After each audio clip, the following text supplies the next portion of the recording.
इस बार हमारी कहानी का मेन कैरेक्टर है इस दुनिया का सबसे ताकतवर मेज, इंसानियत की हिस्ट्री का सबसे पहला मेज जिसने 9 सर्कल्स को अचीव किया। ये इस दुनिया के सबसे पावरफुल इंसानों और एक लेजेंडरी हीरो के साथ निकल पड़ता है इस दुनिया के सबसे ताकतवर डिमोनिक मॉन्स्टर को मारने। पर बदकिस्मती से वो हीरो इतना लेजेंडरी नहीं निकला और वो उस डिमोनिक मॉन्स्टर के सामने आने से पहले ही मारा गया। अब बिना हीरो के उस डीमन किंग को मारना इम्पॉसिबल था, पर इनके ग्रुप ने डिसाइड किया कि वो फिर भी अपनी पूरी हिम्मत के साथ लड़ेंगे और इसे मारने की पूरी कोशिश करेंगे, भले ही इसके लिए उन्हें अपनी जान ही क्यों ना गंवानी पड़े। और इसके लिए इन्होंने अपनी पूरी ताकत लगा के फाइट की, पर फिर भी हार गए। पर अपने मेज ने अपनी मौत के आखिरी लम्हे में 10th सर्कल को अचीव कर लिया और अपनी मौत के आखिरी लम्हे में उसने एक आखिरी स्पेल पढ़ा जिसके सक्सेस होने के चांस सिर्फ 1% थे। और भले ही उस मॉन्स्टर ने इसे मार ही क्यों ना दिया, पर अंत में वो सक्सेसफुल हो गया और मरने के बावजूद उस स्पेल ने एमसी को इस समय में 20 साल पहले पहुंचा दिया। और अब हम देखेंगे कि क्या एमसी उस लूजर हीरो को रिप्लेस करके उस डीमन किंग को मार पाएगा।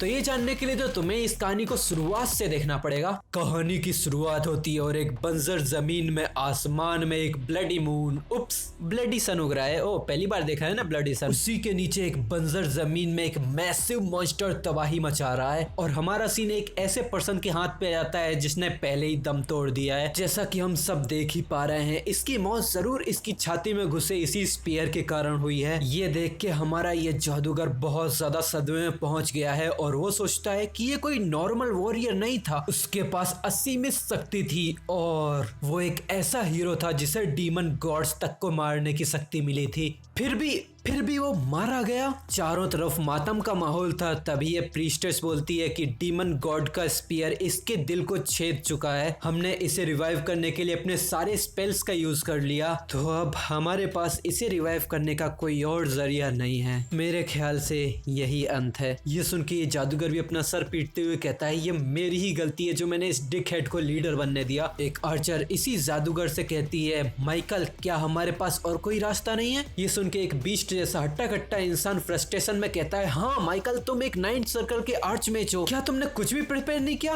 तो माइकल कहता है हाँ मैंने बहुत सारे स्पेल्स तैयार करके रखे थे, पर वो सारे ही इसी अजम्पशन पे थे कि वॉरियर अलाइव होगा। अब जब वो ही मर चुका है तो मेरी ये सारी अजम्पशंस बेकार ही हैं। देन सबकी नजरें इसी हीरो की तरफ फिक्स हो जाती हैं और इस बीस्ट के मुंह से बस गालियां ही निकलती हैं। और वो गालियां देते हुए कहता है देखा मैंने तो पहले ही कहा था कि इसे हमें लीडर नहीं बनाना चाहिए, ऐसे पागल इंसान को लीडर बनाना बेवकूफी है। तो माइकल भी अपना सर झुका लेता है और वो हमें बताता है कि शुरुआत से ही मुझे और इसे हीरो और उसके कांग्रेट के तौर पे चुना गया था, पर मैंने इसमें हार मान ली क्योंकि मैं समझता था कि मैं इसके लायक नहीं था। पर अब जब हमने इतनी लंबी दूरी तय कर ली है तो अब मुझे रियलाइज हो रहा है कि हाँ ये मेरी ही गलती थी। तभी ये डीमन गॉड भी एक जोरदार दहाड़ लगाता है और अपने सारे डीमन किंग्स और सारे मॉन्स्टर को इनकी तरफ भेज देता है। और डीमन गॉड की दहाड़ से ही इन लोगों की तरफ बहुत सारे शॉकवेव्स निकलने लगती हैं, पर ये लोग भी इंसानियत के सबसे ताकतवर लोग थे। ये तुरंत खुद को संभालते हैं और माइकल कहता है मैं अपने सबसे ताकतवर मैजिक का इस्तेमाल करूंगा तो मुझे इसके लिए समय लगेगा। ये सुन के उसका बीस्टमैन वाला दोस्त उसके सामने आता है और वो कहता है अभी के लिए मैं तुम्हारे लिए समय निकालता हूँ और बाकी सब मैं तुम पर ही छोड़ रहा हूँ। तो आर्चर कहती है तो अब तुम आगे जा ही रहे हो तो मैं तुम्हें पीछे से सपोर्ट करूंगी। इसके लिए बीस्टमैन भी अपना पंच बनाते हुए हाँ कर देता है और वो अपना पावरफुल सा पंच आगे जोड़ता है जिससे बहुत सारे मॉन्स्टर चीथड़े उड़ जाते हैं और इसकी ताकत का अंदाजा तुम इसी सीन से लगा सकते हो। और पीछे आर्च मेज माइकल अपना सबसे ताकतवर स्पेल पढ़ रहा है जिसमें बहुत सारे सर्कल्स को एक चेन के थ्रू जोड़ा जा रहा है और आर्चर भी यहाँ बिना रुके अपने एरोज से सपोर्ट दिए जा रही है। फिर हमारा सीन थोड़े समय के बाद आ जाता है जहाँ पर बहुत सारे मॉन्स्टर्स डीमन किंग्स मरे हुए होते हैं। इनकी ये फटी टूटी बॉडीज देख के तुम ये समझ सकते हो कि ये लड़ाई कितनी भयानक रही होगी।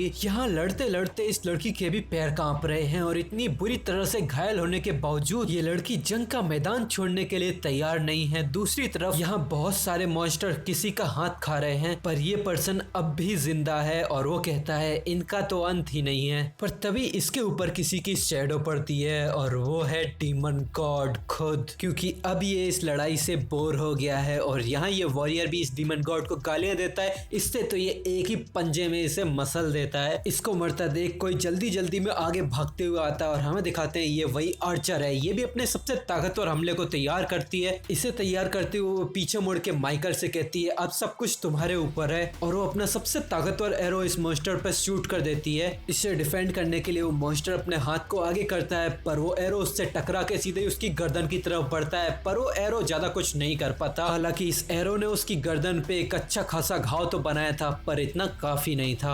ये देखकर वो प्रीस्ट जो कि बस हीलिंग और बफिंग का ही काम करती है, वो भी अपनी छड़ी को गिरा देती है और आगे बढ़ने लगती है। और वो आगे मुड़ते हुए माइकल से कहती है, माइकल मेरे साथ अंत तक रहने के लिए तुम्हारा शुक्रिया, और यहाँ पर इतनी टेंशन में भी इसकी स्माइल अब भी पूरी तरह से प्योर है। इस टेंशन वाली सिचुएशन में भी ये स्माइल देख के माइकल को भी थोड़ा रिलीफ तो मिला ही होगा, तो वो भी एक प्यारी सी स्माइल देता है। और यहाँ पर ये प्रीस्टेस भी आगे बढ़ती है और एक जगह पे आके बैठ जाती है और अपने हाथों को जोड़ती है, और तभी ये सारे के सारे मॉन्स्टर इसी प्रीस्टेस पे हमला कर देते हैं। और तभी बूम, एक धमाका होता है और सारे के सारे मॉन्स्टर्स उड़ जाते हैं। जी हाँ, सही समझा, उस लड़की ने खुद को ही उड़ा लिया। और ये धमाका देखकर अपना एमसी कहता है, अब सब कुछ मेरे ही ऊपर है। देन वो अपना हाथ हिलाता है और बहुत सारे मैजिकल कैरेक्टर्स उसके सामने आने लगते हैं। वो कहता है कि मेरे दोस्तों का शुक्रिया जिन्होंने मेरे लिए समय निकाला, उन्हीं की मदद से मैं आज ये 9th रैंक का स्पेल तैयार कर पाया हूँ। और वो चिल्लाते हुए उस मॉन्स्टर से कहता है, गो टू हेल, और उस स्पेल को एक्टिवेट करके इसकी तरफ ही शूट कर देता है। इससे निकलती हुई तेज रोशनी की वजह से ये मॉन्स्टर भी अपनी आंखें बंद कर लेता है, उसका मुंह भी खुला का खुला रह जाता है। और अब आसमान में दिखाया जाता है कि अनगिनत मीटियोर्स इन्हीं की तरफ बढ़ रहे हैं। इस स्ट्राइक का नाम है मीटियोर स्ट्राइक। इतने जाइंट स्पेल को देखने के बाद भी ये मॉन्स्टर ऐसी शक्ल बनाए हुए था कि जैसे इससे इसे कुछ फर्क ही नहीं पड़ता। फिर अगले ही पल वो सारे के सारे मीटियोर्स इसी की तरफ बढ़ जाते हैं और बहुत सारे धमाके करने के बाद इस बंजर जमीन पे बस अब तबाही के निशान बचे थे। और इसी तबाही के बीच अपना एमसी अब भी जिंदा था,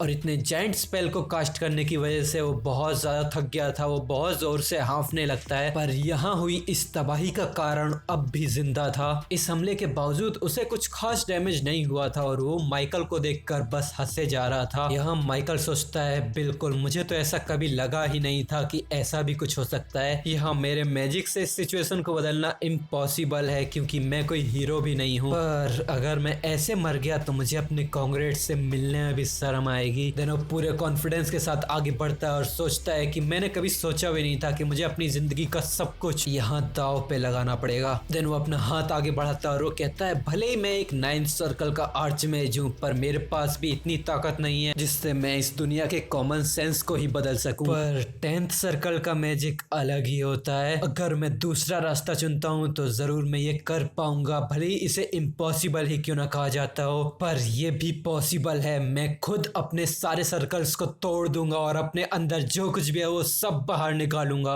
और इस प्रोसेस में किसी तरह की चेन्स टूट जाती हैं, जिससे एमसी के दिल में बहुत ही जोर का दर्द होने लगता है और वो सोचता है कि अब इस माना को कोई भी कंट्रोल नहीं कर रहा है और ये जंगली बीस्ट की तरह मेरी बॉडी में घूम रहा है। उसे इससे बहुत ज्यादा दर्द हो रहा है, पर वो समझता है कि मुझे कैसे भी करके इससे झेलना ही पड़ेगा। वो अपने कांपते हुए हाथों से अजीब अजीब से शब्द बनाना कंटिन्यू करता है और वो कहता है, मुझे उस तक पहुंचना ही पड़ेगा जो सिर्फ थ्योरीज में ही एग्जिस्ट करता है, जिसका आज तक कोई प्रैक्टिकल नहीं कर पाया। और वो अगले ही पल उस पैटर्न को कंप्लीट कर लेता है और वो कहता है, रिवाइंड। फिर वो सोचता है, अभी तक जितना भी समय गुजरा है, हमारे जितने भी दुश्मन, हमारे जितने भी शहीद हीरोज और हमारी अनगिनत नाकामियां, पर तभी यहाँ पर उसके अंदर से बहुत ज्यादा लाइट निकलने लग जाती है। जितनी भी उसने एनर्जी गैदर की थी वो सारी की सारी आसमान में जाके बढ़ने लग जाती है। और ये लाइट आसमान को चीरते हुए चारों तरफ उजाला फैला देती है, जिसे कई किलोमीटर दूर से भी देखा जा सकता था। पर यह माइकल, वो तो अपने घुटनों पे आ गया था और वो कहता है, डैम इट, मैं इसे खत्म नहीं कर पाया। मैंने इस मैजिक को अपने दोस्तों की जिंदगी से खरीदा था और फिर भी वो काफी नहीं था। पर तभी उसके सामने वो डिमन गॉड आ जाता है और वो इसे मारने को तैयार था। यहाँ अपना एमसी सोचता है, मैं इस मैजिक को कंप्लीट नहीं कर पाया, पर अगर किसी चमत्कार से वो आधी भी टेक्निक काम कर जाती है तो मैं उन गलतियों को दोबारा नहीं दोहराऊंगा। मैं बिल्कुल भी किसी अनक्वालिफाइड वॉरियर को हीरो नहीं बनने दूंगा। और ऐसे ही अपने हीरो की यहाँ पर मौत हो जाती है। फिर कहीं किसी सुहानी और सुंदर सुबह में कोई बुढ़ा चीख रहा होता है, यंग मास्टर, यंग मास्टर। और यहाँ पर अपना एमसी अपनी आंखें खोलता है और वो सोचता है, हाँ, ये तो कितनी जानी पहचानी आवाज है। देन वो उठता है और अपनी बंद आंखों से गेस करता है, क्या ये बटलर की आवाज है। तो बटलर भी अपनी रोती हुई आवाज में कहता है, हाँ, ये मैं हूँ, बटलर मार्टिन, अब आप कैसा फील कर रहे हो। तो माइकल अपनी आंखें खोल के आसपास देखता है और वो देखता है कितनी फेमिलियर जगह है। देन वो बटलर से पूछता है, आज तारीख क्या है। इससे तो ये बटलर भी कंफ्यूज हो जाता है। तो ये बटलर भी किसी सठियाए हुए बुड्ढे की तरह चिल्लाने लग जाता है, क्या आपका दिमाग ठिकाने पे है, क्या आपके सर में कहीं दर्द तो नहीं हो रहा, आप सही में ठीक होना। तो इससे माइकल इरिटेट होते हुए कहता है जल्दी करो, मुझे टाइम बता। तो ये बटलर उसको आज की तारीख बताता है और ये तारीख इतनी कंफ्यूजन भरी है तो मैं इसको एक्सप्लेन भी नहीं करूंगा, वैसे ज्यादा कोई इसका यूज भी नहीं है। ये बटलर के मुंह से तारीख सुन के माइकल समझ जाता है कि मैं 20 साल पहले के समय में आ गया हूँ। फिर हमें बताता है उसने जिस मैजिक का इस्तेमाल किया है वो है रिग्रेशन मैजिक। इसके सक्सेस होने के चांस सिर्फ 1% है। ये एक इनक्रेडिबली रेयर मैजिक है और इसके बारे में कोई कुछ नहीं जानता और इसीलिए इसे इम्पॉसिबल मैजिक का टाइटल मिल रखा है। देन वो अपनी जीत की खुशी में मुट्ठी बनाता है और वो एकदम खतरनाक सी स्माइल देते हुए कहता है पर मैंने ये कर दिखाया। देन वो सबसे पहले अपने मैजिक सर्कल को चेक करने के बारे में सोचता है। देन वो उन्हें बाहर निकालता है तो उसे पता चलता है कि वहां पे बस 3 ही मैजिक सर्कल हैं और वो भी तीसरा कंप्लीट नहीं है। देन वो अपना सर पीटते हुए सोचता है ये तो बहुत ज्यादा कम है। एक वारपीगियस मार्क्विस फैमिली के सक्सेसर के लिए, एक ऐसी फैमिली जो मैजिक के लिए ही फेमस है। देन वो अपने माथे पे बैंडेजेस को फील करता है और वो बटलर से पूछता है ये बैंडेजेस का क्या सीन है। देन वो बटलर भी घबराते हुए बताता है क्या आप इसके बारे में भूल गए। तो एमसी फटाक से अपना माथा पकड़ते हुए बटलर को रोकता है और वो कहता है नहीं नहीं रुको, मुझे गेस करने दो, मैं खुद याद करूंगा। देन वो थोड़ा सोचने का नाटक करता है, फिर वो एकदम पूरी सीरियस टोन में कहता है हाँ मेरे सुसाइड करने का नाटक सक्सेसफुल रहा और अब मुझे वो चीज मिल जाएगी जिसके लिए मैं नाटक कर रहा था। तो बटलर कहता है नहीं। देन वो थोड़ा और जोर लगाते हुए बताता है कि जरूर मैंने इलन से एंगेजमेंट तोड़ने का रीजन पूछा होगा, इसीलिए उसने मुझे पीट पाट के पकौड़ा बना दिया। इस पे बटलर कुछ नहीं कहता तो माइकल भी समझ जाता है कि यही सच्चाई है और वो खड़ा होने लगता है। देन माइकल हमें बताता है इलेन लैंडल के बारे में। ये वही लड़की है जिससे मेरी एंगेजमेंट तय हुई थी बचपन से ही, इसे मैं कभी नहीं भूल सकता। देन वो मिरर के सामने आता है और वो बटलर से कहता है बटलर जब मैंने इतना क्रूडली बिहेव किया उसके बाद डुकल फैमिली का क्या रिस्पॉन्स था। तो बटलर उसे बताता है कि अभी तक उनकी तरफ से कोई रिस्पॉन्स नहीं आया। तो माइकल भी इससे कंफ्यूज होता है क्या कोई रिस्पॉन्स नहीं आया, ठीक है मैं समझ गया, मेरे ख्याल से वो खुद भी अभी सही पोजीशन में नहीं है। देन वो अपने पास्ट को याद करता है जहां पर वो खुद इलेन के सामने घुटनों पे रहा था और उसके सामने वो गिड़गिड़ा भी रहा था, पर वो तो एकदम क्रूअली उसे मना करके चली जाती है और इसे देख के उसका चेहरा भी उतर जाता है। देन वो बटलर को यहाँ से जाने की कहता है तो बटलर इस पे आनाकानी करने लगता है तो एमसी को इसे धक्के मार के बाहर निकालना पड़ता है और दरवाजा लगाते हुए कह देता है कि मैं तुझे बुला लूंगा जब मुझे जरूरत पड़ेगी, तो अभी के लिए तू वही कर जो तुझे करना है। तो वो यंग मास्टर से कहता है हाँ ठीक है, जस्ट इन केस अगर आप यंग लेडी से ना मिल पाए तो प्लीज समझिएगा। तो यहाँ पे एमसी चिल्ला देता है हाँ हाँ समझ गया निकलना। और वो फट से दरवाजा लगाते हुए अपने मन में ही सोचता है अरे कितनी घटिया रेपुटेशन थी मेरी 20 साल का होने के बावजूद। देन वो एकदम से बिल्कुल शांत हो जाता है और वो अपने पास्ट सीन में उसी लेजेंडरी हीरो की हरकतों को याद करता है जहां जब माइकल किसी मॉन्स्टर लीडर को मार के उसके बाकी के बचे कुछ मॉन्स्टर को भी खत्म करने लगता है। तो यहाँ माइकल आके उसे रोकता है कि किसी भी लाइफ को अननेसेसरीली नहीं मारना चाहिए। देन वो इसके बारे में सोचता है कि वॉरियर्स की दुनिया का एक ऐसा बेवकूफ खुद की सेल्फ राइचियसनेस के लिए पूरी सिचुएशन का कचरा ही करके रख देता है, इसके बावजूद जब उसके पास इतनी ज्यादा रिस्पॉन्सिबिलिटी है। देन वो याद करता है कि ये घटिया सा वॉरियर प्लान के फेल होने के बावजूद कभी रिट्रीट नहीं करता और किसी भी एनिमी के कैंप में सीधा ही घुस जाता है रेड करने के लिए। देन वो एक और सीन को याद करता है जहां पर ये लोग सोते हुए वाइब्रेंट को मारने वाले थे, पर तभी ये एकदम से उसको जगा देता है और वो इससे कहता है हम डीमन गॉड को मारने वाले हैं, हम एक छोटे से वाइब्रेंट को ऐसी कावर्ड्स की तरह कैसे मार सकते हैं। और जब माइकल इससे जवाब मांगता है तो ये तो उल्टा माइकल पे ही चिल्लाने लग जाता है और वो ये साफ साफ कह देता है कि माइकल मैं कभी भी ऐसी टेक्निक का इस्तेमाल नहीं करूंगा जो अपने दुश्मन की कमजोरी को फायदा उठा के उसे हराए। भाई ये क्या पागल इंसान है।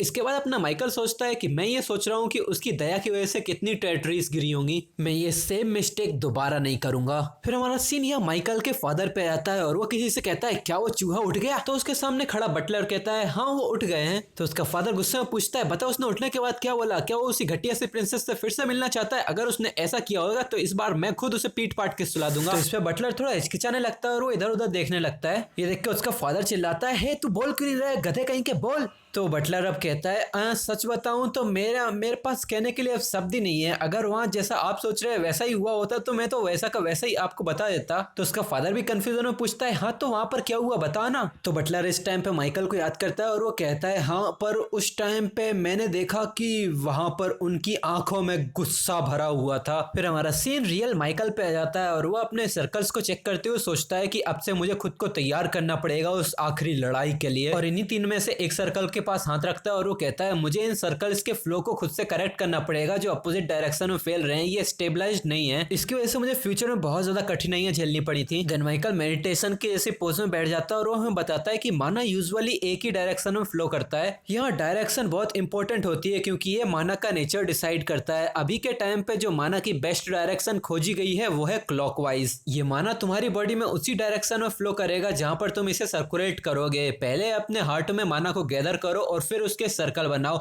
ऐसे ही माना सर्कल्स क्रिएट होते हैं। ये यूजुअल थ्योरी है पर मैंने इसे थोड़ा सा बदला है। ये मेरी खुद की बनाई हुई माना सर्कुलेशन मेथड है। इसमें एक ही डायरेक्शन में माना का फ्लो होना ये जरूरी नहीं है और मेरी इस मेथड का नाम है फ्री सर्कुलेशन मेथड। ये एक पागलपन भरी मेथड है जहां पर मैं अपनी पूरी बॉडी पे पॉइंट्स क्रिएट करता हूं, जिससे मैं अपनी बॉडी में 12 जगह पे माना सर्कुलेशन करता हूं, वो भी एक ही टाइम पर। और हमें दिखाते हैं यहाँ बहुत सारा माना एक साथ एमसी की बॉडी में से निकलने लग जाता है और वो भी सोचता है कि नॉर्मली अगर मेरी बॉडी माना के ओवरवेलमिंग प्रेशर की वजह से फट भी जाए तो ये उतना भी अजीब नहीं होगा। फिर वो एकदम से अपनी आंखें खोलता है और वो कहता है पर मैं कोई नॉर्मल पर्सन नहीं हूँ, मैं हूँ 9th सर्कल आर्चमेज माइकल वारपर्गियस और ये भविष्य में होने वाली घटनाओं के सामने तो कुछ भी नहीं है। और एकदम से एक नई चेन क्रिएट होती है और वो कहीं पे एक दूसरे सर्कल से जुड़ने लग जाती है और यहाँ पर हमें दिखाते हैं कि 4 सर्कल एक दूसरे को कनेक्ट करने लगते हैं। और यहाँ रियलिटी में एमसी को बहुत ज्यादा पसीने आ रहे होते हैं और वो फूंक मार के खुद की बॉडी को शांत करने की कोशिश करता है। देन वो खड़ा होने लगता है और वो कहता है कि ये उतना भी बुरा नहीं था, वैसे भी ये मेरा पहली बार था इस बॉडी में फ्री सर्कुलेशन मेथड ट्राई करना। मेरे सर्कल्स अब स्टेबलाइज हो गए हैं और मैं अब माना को सबसे एफिशिएंट तरीके से इस्तेमाल कर पा रहा हूँ। अब मेरे ख्याल से ये सही रास्ते पे चल रहा है। वो अपने हाथ को आगे बढ़ाता है और उसके हाथ में 4 माना सर्कल्स बन जाते हैं और वो बताता है कि मेरे पास सर्कुलेशन की वजह से थोड़ा माना बचा हुआ था, उसकी हेल्प से मैंने एक और सर्कल बना लिया। चलो अब मैं 4th सर्कल में हूँ, ये तो बहुत अच्छा हुआ, अब मैं सीधे ही नेक्स्ट लेवल पे जा सकता हूँ।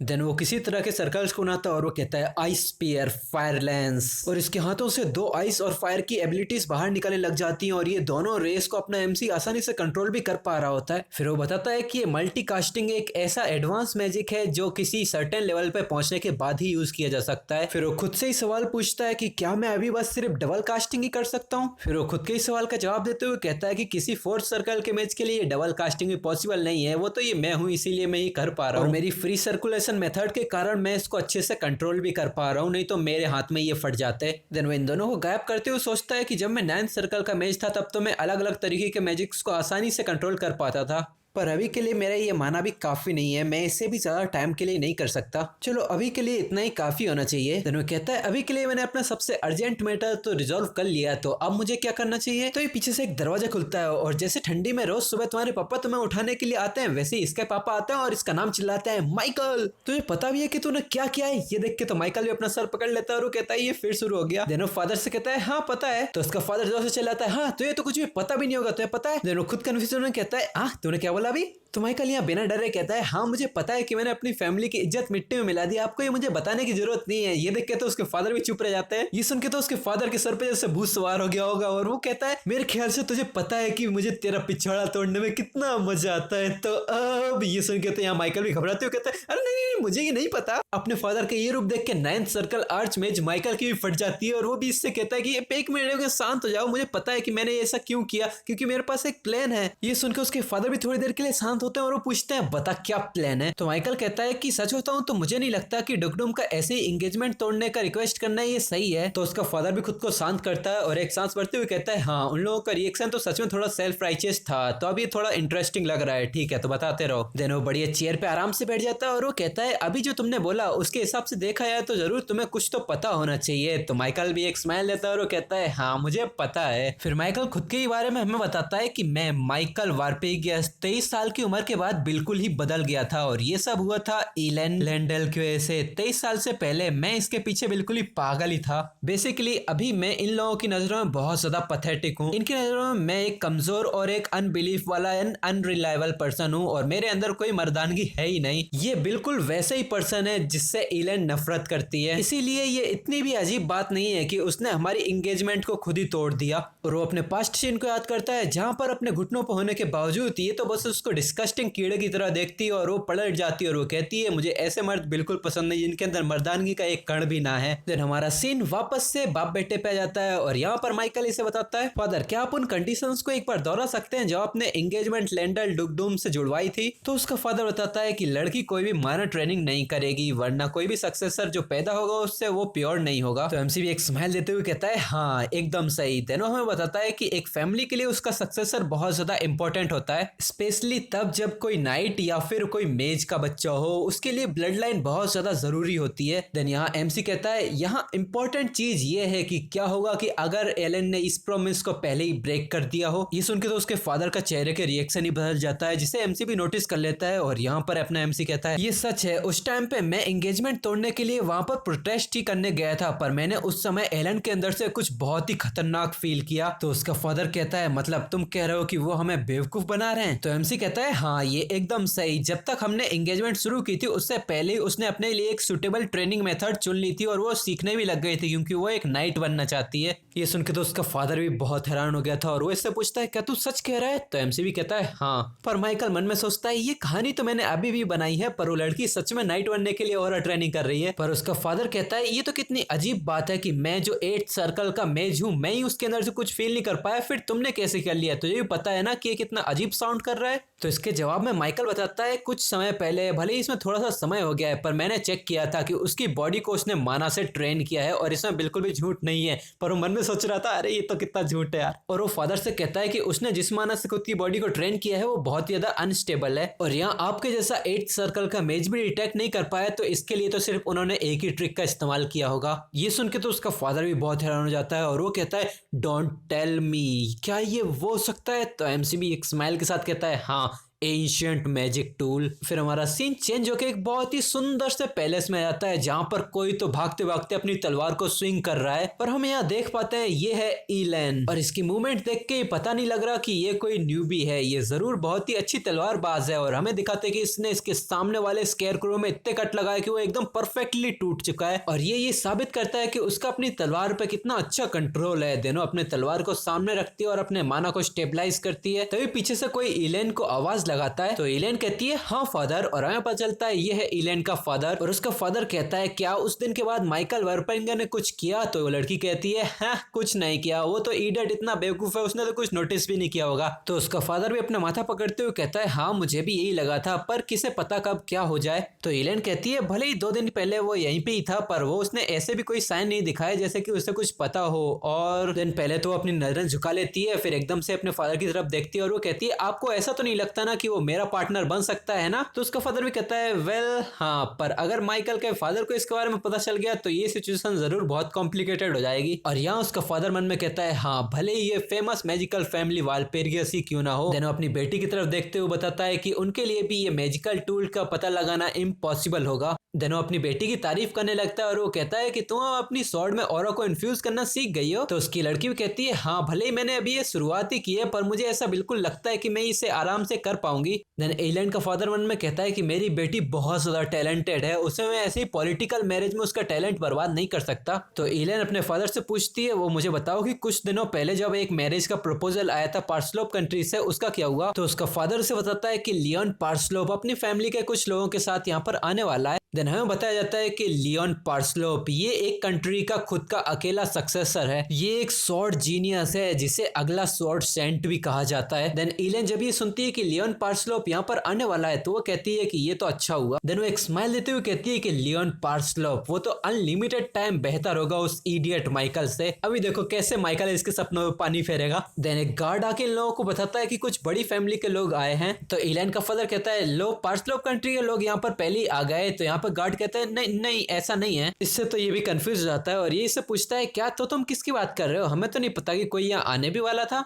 तो ये गार्ड थोड़ा हिचकिचाता है और वो बताता है कि ये वालपर्गियस फैमिली से माइकल है और हमें दिखाता है यहाँ पर माइकल अपने बटलर के साथ आ चुका है और यहाँ बटलर बहुत ज्यादा घबरा रहा है और वो कहता है हे भगवान हम सच में यहाँ आए। वो अपना सर पकड़ते हुए कहता है मास्टर माइकल क्या ये सब कुछ सही हो रहा है? माइकल कहता है डरो मत, बस अपना सर ऊंचा और छाती चौड़ी रखो और मेरे साथ खड़े रहो। देन माइकल अपने फादर के साथ हुई पास्ट की कन्वर्सेशन को याद करता है जहाँ उसका फादर पूछ रहा था क्या ये सच में मैजिकल टूल है? तो वो कहता है हाँ उस दिन मैंने इतना अननेसेसरीली एक्ट इसीलिए किया था ताकि मैं उसे कंफर्म कर सकूं और मेरे ख्याल से उन लोगों ने इस एंगेजमेंट को इतनी जल्दी तोड़ने की रिक्वेस्ट इसीलिए की क्योंकि उनको ये पता चल चुका है कि मुझे कुछ रियलाइज हो गया है। एक बार अगर ये एंगेजमेंट टूट जाएगी तो वो लोग एलन के ऑरा की स्वॉर्डमैनशिप की या नाइट होने की किसी भी तरह की जस्टिफिकेशन बना के दे सकते हैं। ये सुन के तो उसका फादर भी अपना सर पकड़ लेता है और वो एक गहरी सांस भरते हुए कहता है अगर मैंने ऐसे ही जाके वहां पर प्रोटेस्ट किया और तुमने जो कहा वो झूठ निकला तो तुम्हें पता भी हमारी फैमिली की कितनी ज्यादा बेइज्जती हो जाएगी। पर अगर तुमने जो कहा वो सच है और मेरे प्रोटेस्ट करने की वजह से ये बाहर आ गया तो ये प्रॉब्लम अलग ही लेवल की हो जाएगी। देन वो एक डरावना सा चेहरा बनाती हुई माइकल की तरफ देखता है और वो कहता है क्या तुम इस सब की रिस्पॉन्सिबिलिटी ले पाओगे। और इस टाइम पे माइकल को एक खतरनाक सा प्रेशर फील हो रहा होता है और वो कहता है कि इतना तो मैंने एक्सपेक्ट किया था इस एम्पायर की सबसे ग्रेटेस्ट मेज फैमिली के पेट्रियार्च से। देन वो एक स्माइल देते हुए कहता है मुझे ही पता है, इसीलिए आपको कुछ करने की जरूरत नहीं है, मैं ये सब अपने हाथों से प्रूव करके दिखाऊंगा। देन उसका फादर एक झलक माइकल की शक्ल देखता है एंड देन वो एक सांस छोड़ते हुए कहता है हाँ, अगर अभी तुम झूठ नहीं कह रहे हो और तुम अपने शब्दों के लिए बिल्कुल ही श्योर हो तो मैं तुम पर भरोसा करूंगा, पर अगर तुम्हारे शब्दों में एक छोटा सा भी झूठ निकला तो मैं तुम्हें इस फैमिली के सक्सेसर की पोजीशन से खारिज कर दूंगा और इसके साथ साथ तुम आगे से फैमिली का नाम वालपिंगर कभी इस्तेमाल नहीं कर पाओगे। क्या तुम सच में अब आगे बढ़ना चाहते हो? तो अपने एमसी को भी यहाँ पसीना आने लगते हैं एंड देन फिर भी वो एक स्माइल देते हुए कहता है ऑफ कोर्स। तो उसका फादर भी कहता है ठीक है तो फिर चलो कोशिश करो। और यहीं पर आ चुका है अपना एमसी इनके घर में और पीछे से उसका बुढ़ा सा बटलर सठियाते हुए कहता है मुझे इसके बारे में बहुत बुरी फीलिंग आ रही है, तुम्हारी पहले से ही फैमिली में बहुत बुरी रेपुटेशन है, अगर अब भी यहाँ कुछ गलत हो गया तो अब यहाँ वापस जाने का कोई रास्ता नहीं होगा। और अपना एमसी सोचता है कितना ज्यादा शोर मचाता है। देन वो माइकल से पूछता है पहले क्या हुआ था, उसके बावजूद आप इतनी जल्दी यहाँ पर वापस आ रहे हो? तो अपना एमसी तुरंत इसको काटते हुए कहता है हे मुझे अब आगे जाना है। तो उसका बटलर कहता है हाँ माफ करना मैंने ठीक से सुना नहीं। तो एमसी कहता है चिंता मत करो मार्डेन, मैंने सब कुछ पहले से डिसाइड कर लिया है, मेरे पास एक अच्छा प्लान है। फिर हमारा सीन वापस से यहीं पर रह जाता है। एक गार्ड इन लोगों को बता रहा था कि वारपेरिगेस फैमिली से एक विजिटर आया है। ये सुन के एलन का फादर भी बहुत हैरान हो जाता है और वो अपने गार्ड से पूछता है तुम्हें पता है किस रीजन की वजह से वो यहाँ पर आए हैं? तो गार्ड इन्हें बताता है कि वो सर माइकल हैं। तो इससे तो ये भी समझ जाता है और वो कहता है कि हाँ ये बहुत परेशानी भरा है, जाकर उससे कह दो कि मैं अभी थोड़ा काम कर रहा हूँ इसलिए मैं उससे नहीं मिल सकता। तो ये गार्ड भी इससे कह देता है हाँ मैं समझ गया और ये जाके सीधे माइकल के सामने सब कुछ कॉपी पेस्ट कर देता है। तो माइकल भी कहता है ओ तो ऐसा है और गार्ड इससे माफी मांगते हुए कहता है मैं सच में आपसे माफी मांगना चाहता हूँ और मैं ये आशा करूंगा कि वो नेक्स्ट टाइम आपके लिए जरूर समय निकाल लेंगे। तो माइकल भी ज्यादा कुछ नहीं करता और वो पीछे मुड़ जाता है और वो कहता है ठीक है। देन यहाँ पर गार्ड भी ये सोचने लग जाता है ये तो बहुत अच्छा हुआ कि ये जल्दी चला गया। और जब माइकल यहाँ से जाने लगता है तो उसका बटलर उससे चिपकते हुए कहता है यंग मास्टर क्या आप सच में यहाँ से जाने वाले हैं? आपने तो कहा था कि यहाँ पर तुमने सब कुछ प्लान करके रखा है। तो माइकल कहता है बटलर बस आके मुझे फॉलो करो। देन वो एक पेड़ के पास आता है और वहीं पे जाके बैठ जाता है। इससे तो एक गार्ड भी इसके पास आते हुए कहता है आप ये क्या कर रहे हैं? तो माइकल यहाँ कहता है तुम्हारे कहने का क्या मतलब है? तुम्हें क्या नहीं पता कि मैं अगर वापस से अपनी टेरिटरी में गया तो वहां तक पहुंचने में मुझे कई दिन और लग जाएंगे, इसीलिए मैं यहाँ आराम कर रहा हूँ। यहाँ पर उसका बटलर भी इसके लिए परेशान हो रहा होता है। यहाँ गार्ड गुस्से में मन में सोच रहा था कि काउंट पार्सलोव जल्दी यहाँ आने वाले हैं, ये कितना बड़ा सरदर्द है। तो गार्ड माइकल से कहता है लॉर्ड माइकल मैं आपको बाहर तक छोड़ देता हूँ। देन एमसी भी अपनी आंख खोल के देखता है तो गार्ड इसको हाथ से हटाने लग जाता है और वो कहता है प्लीज यहाँ से हटिए। इससे तो माइकल को भी अब गुस्सा आ जाता है और वो कहता है कि भले ही अभी एंगेजमेंट टूट गई हो पर एक टाइम पे मैं लेडी शेरिफ का फियांसे हुआ करता था और मैं वालपर्गियस फैमिली का राइटफुल सक्सेसर हूँ, तो अपना हाथ दूर कर। और हम ये देख पाते हैं कि माइकल ये बोलते हुए अपनी खतरनाक और प्रेशर को भी रिलीज कर रहा था, जिसे देख के गार्ड भी बहुत हैरान हो जाता है। और ये गार्ड कोई नॉर्मल गार्ड नहीं है, ये यहाँ के गार्ड्स का लीडर है। यहाँ पर अपना एमसी से पूछता है सर मक्कम मैं आपसे ये पूछना चाहता हूँ क्या आप इतने महान हैं कि आप किसी वालपर्गियस को ऐसे ही हाथ लगा सकते हैं? ये सुन के तो गार्ड तुरंत माइकल के सामने घुटनों पर आता है और वो कहता है नहीं मैं बिल्कुल नहीं हूँ। और ये गार्ड यहाँ हैरानी से मन में सोचता है कब ये चूहा इतना ज्यादा ताकतवर हो गया, बस कुछ ही दिनों पहले तो ये मेरे सामने ठीक से सांस भी नहीं ले पाता था, कुछ ही दिनों में कोई इतना कैसे बदल सकता है। दिन यहाँ पर माइकल इससे कहता है अगर आप मुझे यहाँ से बाहर ही निकालना चाहते हैं तो मैं इसका सबसे आसान और सबसे तेज तरीका बताता हूँ, जाओ जाकर एलन को बाहर लेकर आओ। देन ये गार्ड जाके सब कुछ अंदर रिपोर्ट कर देता है। ये सुन के एलन का फादर कहता है क्या उसने ऐसा बोला, क्या वो सच में वही माइकल है? तो गार्ड भी उसके सामने झुककर हाँ कर देता है। देन एलन का फादर कहता है ये थोड़ा परेशानी भरा है। तो गार्ड कहता है अगर आप ऑर्डर दें तो मैं उसे थोड़ा सा फोर्स का यूज करके बाहर कर सकता हूँ। तो उसका फादर कहता है नहीं ये ऐसे खत्म नहीं होगा। तो एलन कहती है मैं खुद बाहर जाऊंगी। तो उसका फादर भी इससे हैरान हो जाता है और वो पूछता है क्या ये सही रहेगा? तो एलन कहती है ऑफ कोर्स, वो मेरे पीछे पड़ा है कब से, मैं पिछली बार की तरह उसे मना कर दूंगी तो सब कुछ नॉर्मल ही जाएगा। ये लड़की अब भी अपने माइकल को इडियट ही समझ रही है। चलो अब देखते हैं क्या होता है। देन ये लड़की इस गार्ड के पास आती है और वो कहती है कि चलो अब मेरे पीछे आओ, क्योंकि ये लड़की अभी खुद अपनी पावर का इस्तेमाल नहीं कर सकती, नहीं तो सबको पता चल जाएगा कि ये ऑरा का इस्तेमाल कर रही है। तो वो गार्ड को अपने साथ ले आ रही है। या माइकल आराम करने की कोशिश कर रहा था तो उसका बटलर इसे बार बार डिस्टर्ब कर रहा था। तो माइकल कहता है अरे यार तुम मेरे ऊपर भरोसा तो क्यों नहीं करते? पर वो मन में सोच रहा था कि वो आज का ही दिन है जब पार्सलोव फैमिली यहाँ आने वाली है। देन वो बताता है कि पार्सलोव फैमिली एक बहुत ही जानी मानी फैमिली है जिन्होंने फ्यूचर में ड्यूक के साथ अच्छे रिलेशन बना बना लिए थे और हो सकता है कि इस बार भी वो लोग अच्छे रिलेशन बना लें तो अपनी तलवार हमारी तरफ भी पॉइंट कर सकते हैं। पार्सलोफ फैमिली में भी एक सिंगल पर्सन के बारे में बताता है, लियोन पार्सलोफ। वो एक आने वाला शॉर्ट सेंट के नाम से जाना जाता है और वो सोचता है कि रिग्रेशन से पहले लियोन से मेरे अच्छे रिलेशन थे, मुझे फिर से जाके उससे अच्छे से बात करनी पड़ेगी। बटलर फिर से सर माइकल को आवाज लगाता है तो माइकल कहता है, अरे बटलर मैंने तुम्हें बताया ना, क्यों बार और परेशान कर रहे हो? तो बटलर कहता है, अरे नहीं मैं उस बारे में बात नहीं कर रहा हूँ। देन वो खुद ही चुप हो जाता है। देन फिर से वो कहता है,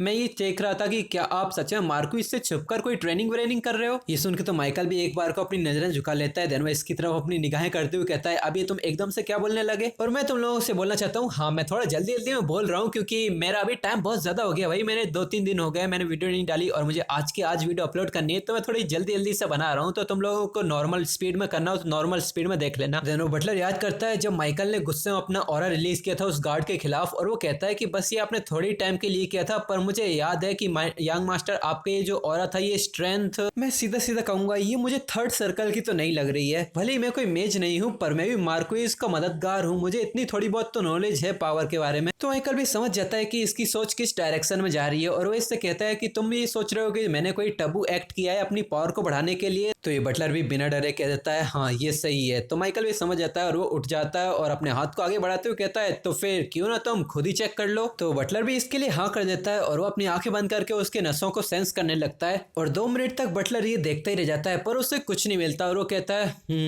आपके पास 4 लूप्स हैं। तो माइकल कहता है, हाँ मैं 4th सर्कल पे हूँ। तो बटलर पूछता है, आप 4th सर्कल पे कब पहुंचे? तो माइकल कहता है, मैं कम से कम 2 दिन पहले पहुंचा हूँगा। तो बटलर कहता है, 2 दिन पहले? भले ही 4th सर्कल कोई बड़ी अचीवमेंट नहीं है पर फिर भी। पर अपना एमसी कहता है, क्या मेरी बॉडी में कोई टाबू के एक्ट मिले या ऐसा तो कोई तरीका नहीं है कि तुम्हारे जैसा स्किल्ड पर्सन भी कुछ नोटिस ना कर पाए? तो यहाँ बटलर भी अपना सर झुकाते हुए कहता है, नहीं यहाँ पर कोई ट्रैक्स नहीं मिले हैं। ये साबित करता है कि आपने ये सब अकेले अपने टैलेंट के दम पे हासिल किया है, पर आखिर आपको इतनी इंपॉर्टेंट अपॉर्चुनिटी कब और कैसे मिली? तो अपना एमसी भी दोनों हाथों को जोड़ता है और एकदम लड़कियों की तरह कहता है, क्या तुम्हें सच में जानना है? इससे तो ये बटलर भी बहुत अलर्ट हो जाता है और वो एकदम सीरियस फेस बनाते हुए कहता है, हाँ मुझे जानना है। तो माइकल भी इसके लिए हाँ कर देता है। देन वो बोलता है, ये तब हुआ जब मेरे पापा ने मुझे लात मारी थी। ये सुन के बटलर भी एक टाइम के लिए स्टंट रह जाता है और वो कहता है, एक्सक्यूज मी, नहीं मतलब क्या तुम सही कह रहे हो? तो एमसी कहता है, ऑफ कोर्स मैं सही कह रहा हूँ, तुम्हें पता है ना ऐसी मेथड भी तो एग्जिस्ट करती हैं। ये सुन के तो बटलर के अंदर का लालची टेबल बाहर आ जाता है और वो कहता है, क्या इसका मतलब कि अगर आप 2-4 लात और खा लो तो सीधा 9th रैंक पे भी पहुंच जाओगे? ये सुन के तो माइकल की बोलती बंद हो जाती है। ये लोग यहाँ मस्ती मजाक कर ही रहे थे तो अभी पीछे से एक आवाज आती है। माइकल और हमें दिखाते हैं इलेन यहाँ आ गई है और यहाँ अपना एमसी कहता है, ओ तो तुम आ ही गई। पर इलेन तो यहाँ आते ही इस पे भड़क जाती है और वो कहती है, अब तुम यहाँ पर क्यों आए हो? पिछली बारी मैंने सब कुछ तो कह दिया था, अब यहाँ कहने के लिए कुछ रह ही क्या गया है? तो अपना एमसी कहता है, ओ ये तो सच है, तुमने तो सब कुछ कह दिया था, पर इसका मतलब ये नहीं कि मैंने भी सब कुछ कह दिया था, है ना? तो ये लड़की गुस्से में कहती है, ये बिल्कुल भी फनी नहीं था। देन एलन कहती है, हमारी फैमिली के बीच में जितने भी गिले शिकवे हैं, जो भी डिस्कशन करना है वो फैमिलीज की मीटिंग में ही हो जाएगा, तो तुम्हें अपनी टांग अड़ाने की बिल्कुल भी जरूरत नहीं है। और वो एटीट्यूड में कहती है कि तुम्हें कुछ भी यूजलेस हरकतें करने की जरूरत नहीं है, तो प्लीज वापस चले जाओ। तो माइकल भी बिल्कुल स्ट्रेट फेस के साथ कहता है, इतनी भी क्या जल्दी है, चलो थोड़ी बातचीत करते हैं, या फिर कोई इंपॉर्टेंट गेस्ट आने वाला है आज? इसे तो एलन का भी कंधा झटके में उचकता है और वो बिल्कुल ही चुप रह जाती है, इधर उधर देखने लगती है और माइकल भी इससे समझ जाता है, वो भी एक स्माइल देता है कि हाँ तो आज ही वो आने वाला है। फिर हमें इसी लियोन पार्सलोफ के बारे में पता चलता है कि इसे कोई रिलेशन या फैमिली रिलेशन में कोई ज्यादा इंटरेस्ट नहीं है, पॉलिटिक्स वगैरह में। उसे बस अपनी तलवार और अपनी तलवार की धार बनाने में इंटरेस्ट है। वो यहाँ पर आने वाला तो है पर उसे यहाँ की पॉलिटिकल सिचुएशन का कोई आइडिया नहीं है। उसे मेरे बारे में कुछ रूमर्स तो पता होंगे पर यहाँ की पॉलिटिक्स के बारे में उसे कुछ भी अंदाजा नहीं है, थोड़ा सा भी नहीं। देन यहाँ माइकल सोचता है कि लियोन को पर बिजनेस एथिक्स की बहुत ज्यादा कंसर्न है, मतलब कि उसे सच्चे और अच्छे लोग ही ज्यादा पसंद है, कैरेक्टरलेस लोगों के साथ वो कोई काम शेयर नहीं करता।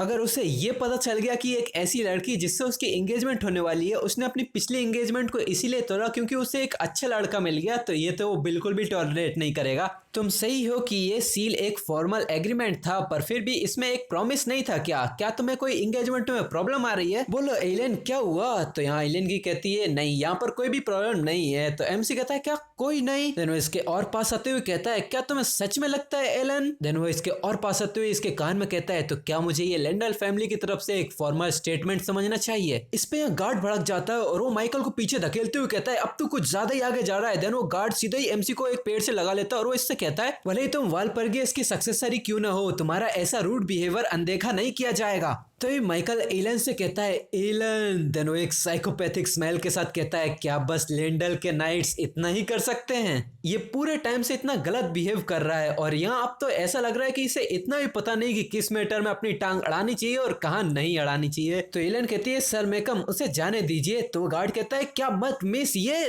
तो इस पे चिल्ला देती है और वो कहती है क्या मुझे अब फिर से रिपीट करना पड़ेगा? तुम्हारी सबसे पहली ड्यूटी है कि तुम्हें लेंडल फैमिली के ऑनर का भी ध्यान रखना पड़ेगा। तो ये गार्ड भी इससे डिसअपॉइंट हो जाता है और वो माइकल से अपना हाथ हटा लेता है और यहाँ माइकल सोच रहा है कितना बोरिंग स्केच है। देन माइकल कहता है अभी वैसे तुम क्या सोचती हो इससे फर्क नहीं पड़ता, पर मेरे ख्याल से अभी हमें थोड़ी लोकेशन को बदल लेना चाहिए, ये जगह हमारी कन्वर्सेशन के लिए शूट नहीं करती। तो ये एलन इस पे कुछ तो चिल्लाने वाली थी पर वो एकदम से खुद को शांत करती है, फिर वो कहती है हाँ समझ गई, ठीक है तो चलो अंदर आइए। तो गार्ड इससे याद दिलाता है कि मिस आपके पास पहले ही एक और अपॉइंटमेंट है। तो ये लड़की कहती है वेल इसके बारे में हम बाद में सोचेंगे, वैसे भी ये ज्यादा लंबा समय नहीं लेगा। देन ये लोग इसके पैलेस के अंदर आने लगते हैं और यहाँ पर अपना एमसी यहाँ की सारी चकाचौंध देखने लगता है। यहाँ की दौलत सोलत देख के ये भी बहुत ज्यादा अमेज हो गया था और ये कहता है हाँ ये तो बिल्कुल भी नहीं बदला। तो इसका बटलर पीछे से कंफ्यूजन में कहता है क्या आप तो यहाँ पर कभी आते ही नहीं हो? तो एमसी इस पे चिल्लाने लग जाता है क्या तू मेरे साथ होने का नाटक भी नहीं कर सकता क्या? तो बटलर कहने लग जाता है आप थोड़ा ओल्ड मैन जैसा बात कर रहे हो। तो एमसी चिल्ला देता है ये इतना भी बुरा नहीं है गधे, मतलब गधा नहीं बोला, बस आगे बढ़ने लग जाता है। देन वो अपनी एक गहरी सांस भरता है और वो कहता है क्या मैं कोई ओल्ड मैन जैसा बिहेव कर रहा हूँ? तो बटलर इसके पास आता है और उसके कान में कहता है वैसे हम यहाँ करने क्या वाले हैं, यहाँ पर मार्क्विस के साथ थोड़ी आए हैं हम, तो हम यहाँ अकेले करने क्या वाले हैं? तो एमसी कहता है तुम क्या बात कर रहे हो, मैं अपने बटलर के साथ यहाँ आया हूँ।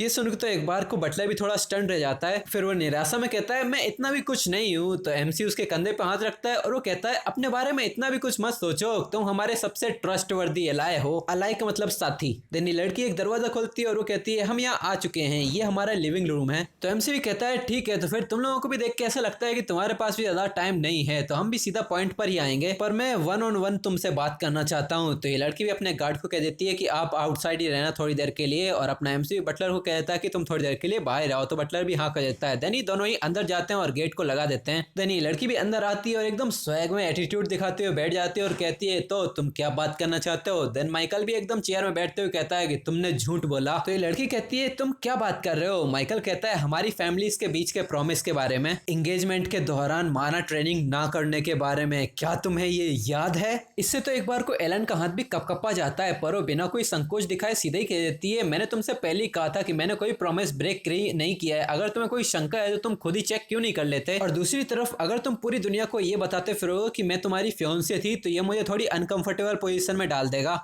या एमसी सोचता है कि इस लड़की को ऐसा लग रहा है कि मैं कोई ब्लफ कर रहा हूँ, ऐसे झूठ मूठ में बता रहा हूँ। हाँ अगर मैं पहले खुद के बारे में सोचूं तो मैं बिल्कुल ही केयर फ्री हुआ करता था, मैं बिल्कुल भी ऐसी चीजों के बारे में नहीं सोचता था। तो एमसी कहता है मैं खुद चेक करूं तो ये तो चलेगा मेरे लिए। तो ये लड़की भी एक स्माइल देते हुए खड़े होने लगती है और वो कहती है हाँ तुम अभी चेक कर सकते हो। तो एमसी कहता है नहीं मुझे अभी चेक करने की जरूरत नहीं है। तो इससे तो ये लड़की थोड़ी हैरान हो जाती है। या एमसी कहता है कि मुझे नहीं लगता कि तुम्हारी फैमिली कोई फेयर प्ले करती है, और जबकि अब हम यहाँ तक आ चुके हैं तो क्यों ना हम ये उनके सामने प्रूफ करें। इससे तो ये लड़की भी कंफ्यूजन में पूछती है क्या किन के सामने? फिर ये खुद ही समझ जाती है क्या तुम उनकी बात कर रहे हो? तो माइकल भी कहता है हाँ तुमने सही कहा, कुछ ऐसे लोग जो सबसे फेयरली जज करते हैं, चलो पार्सल ऑफ फैमिली के सामने प्रूफ करते हैं। फिर हमारा सीन चेंज होकर एक कैरेज में आता है। यहाँ पर एक गार्ड कहता है यंग मास्टर हम यहाँ आ चुके हैं। अंदर से एक आवाज आती है मारियम तुमने अच्छा काम किया। देन एक बंदा बाहर आता है और हमें पता चलता है ये तो बड़ा ही हैंडसम सा बंदा है और ये इसी पैलेस की तरफ देखते हुए कहता है तो अंपायर का 5th रैंक नाइट यहाँ पर रहता है ना? देन वो एक स्माइल देता है और आगे बढ़ने लगता है।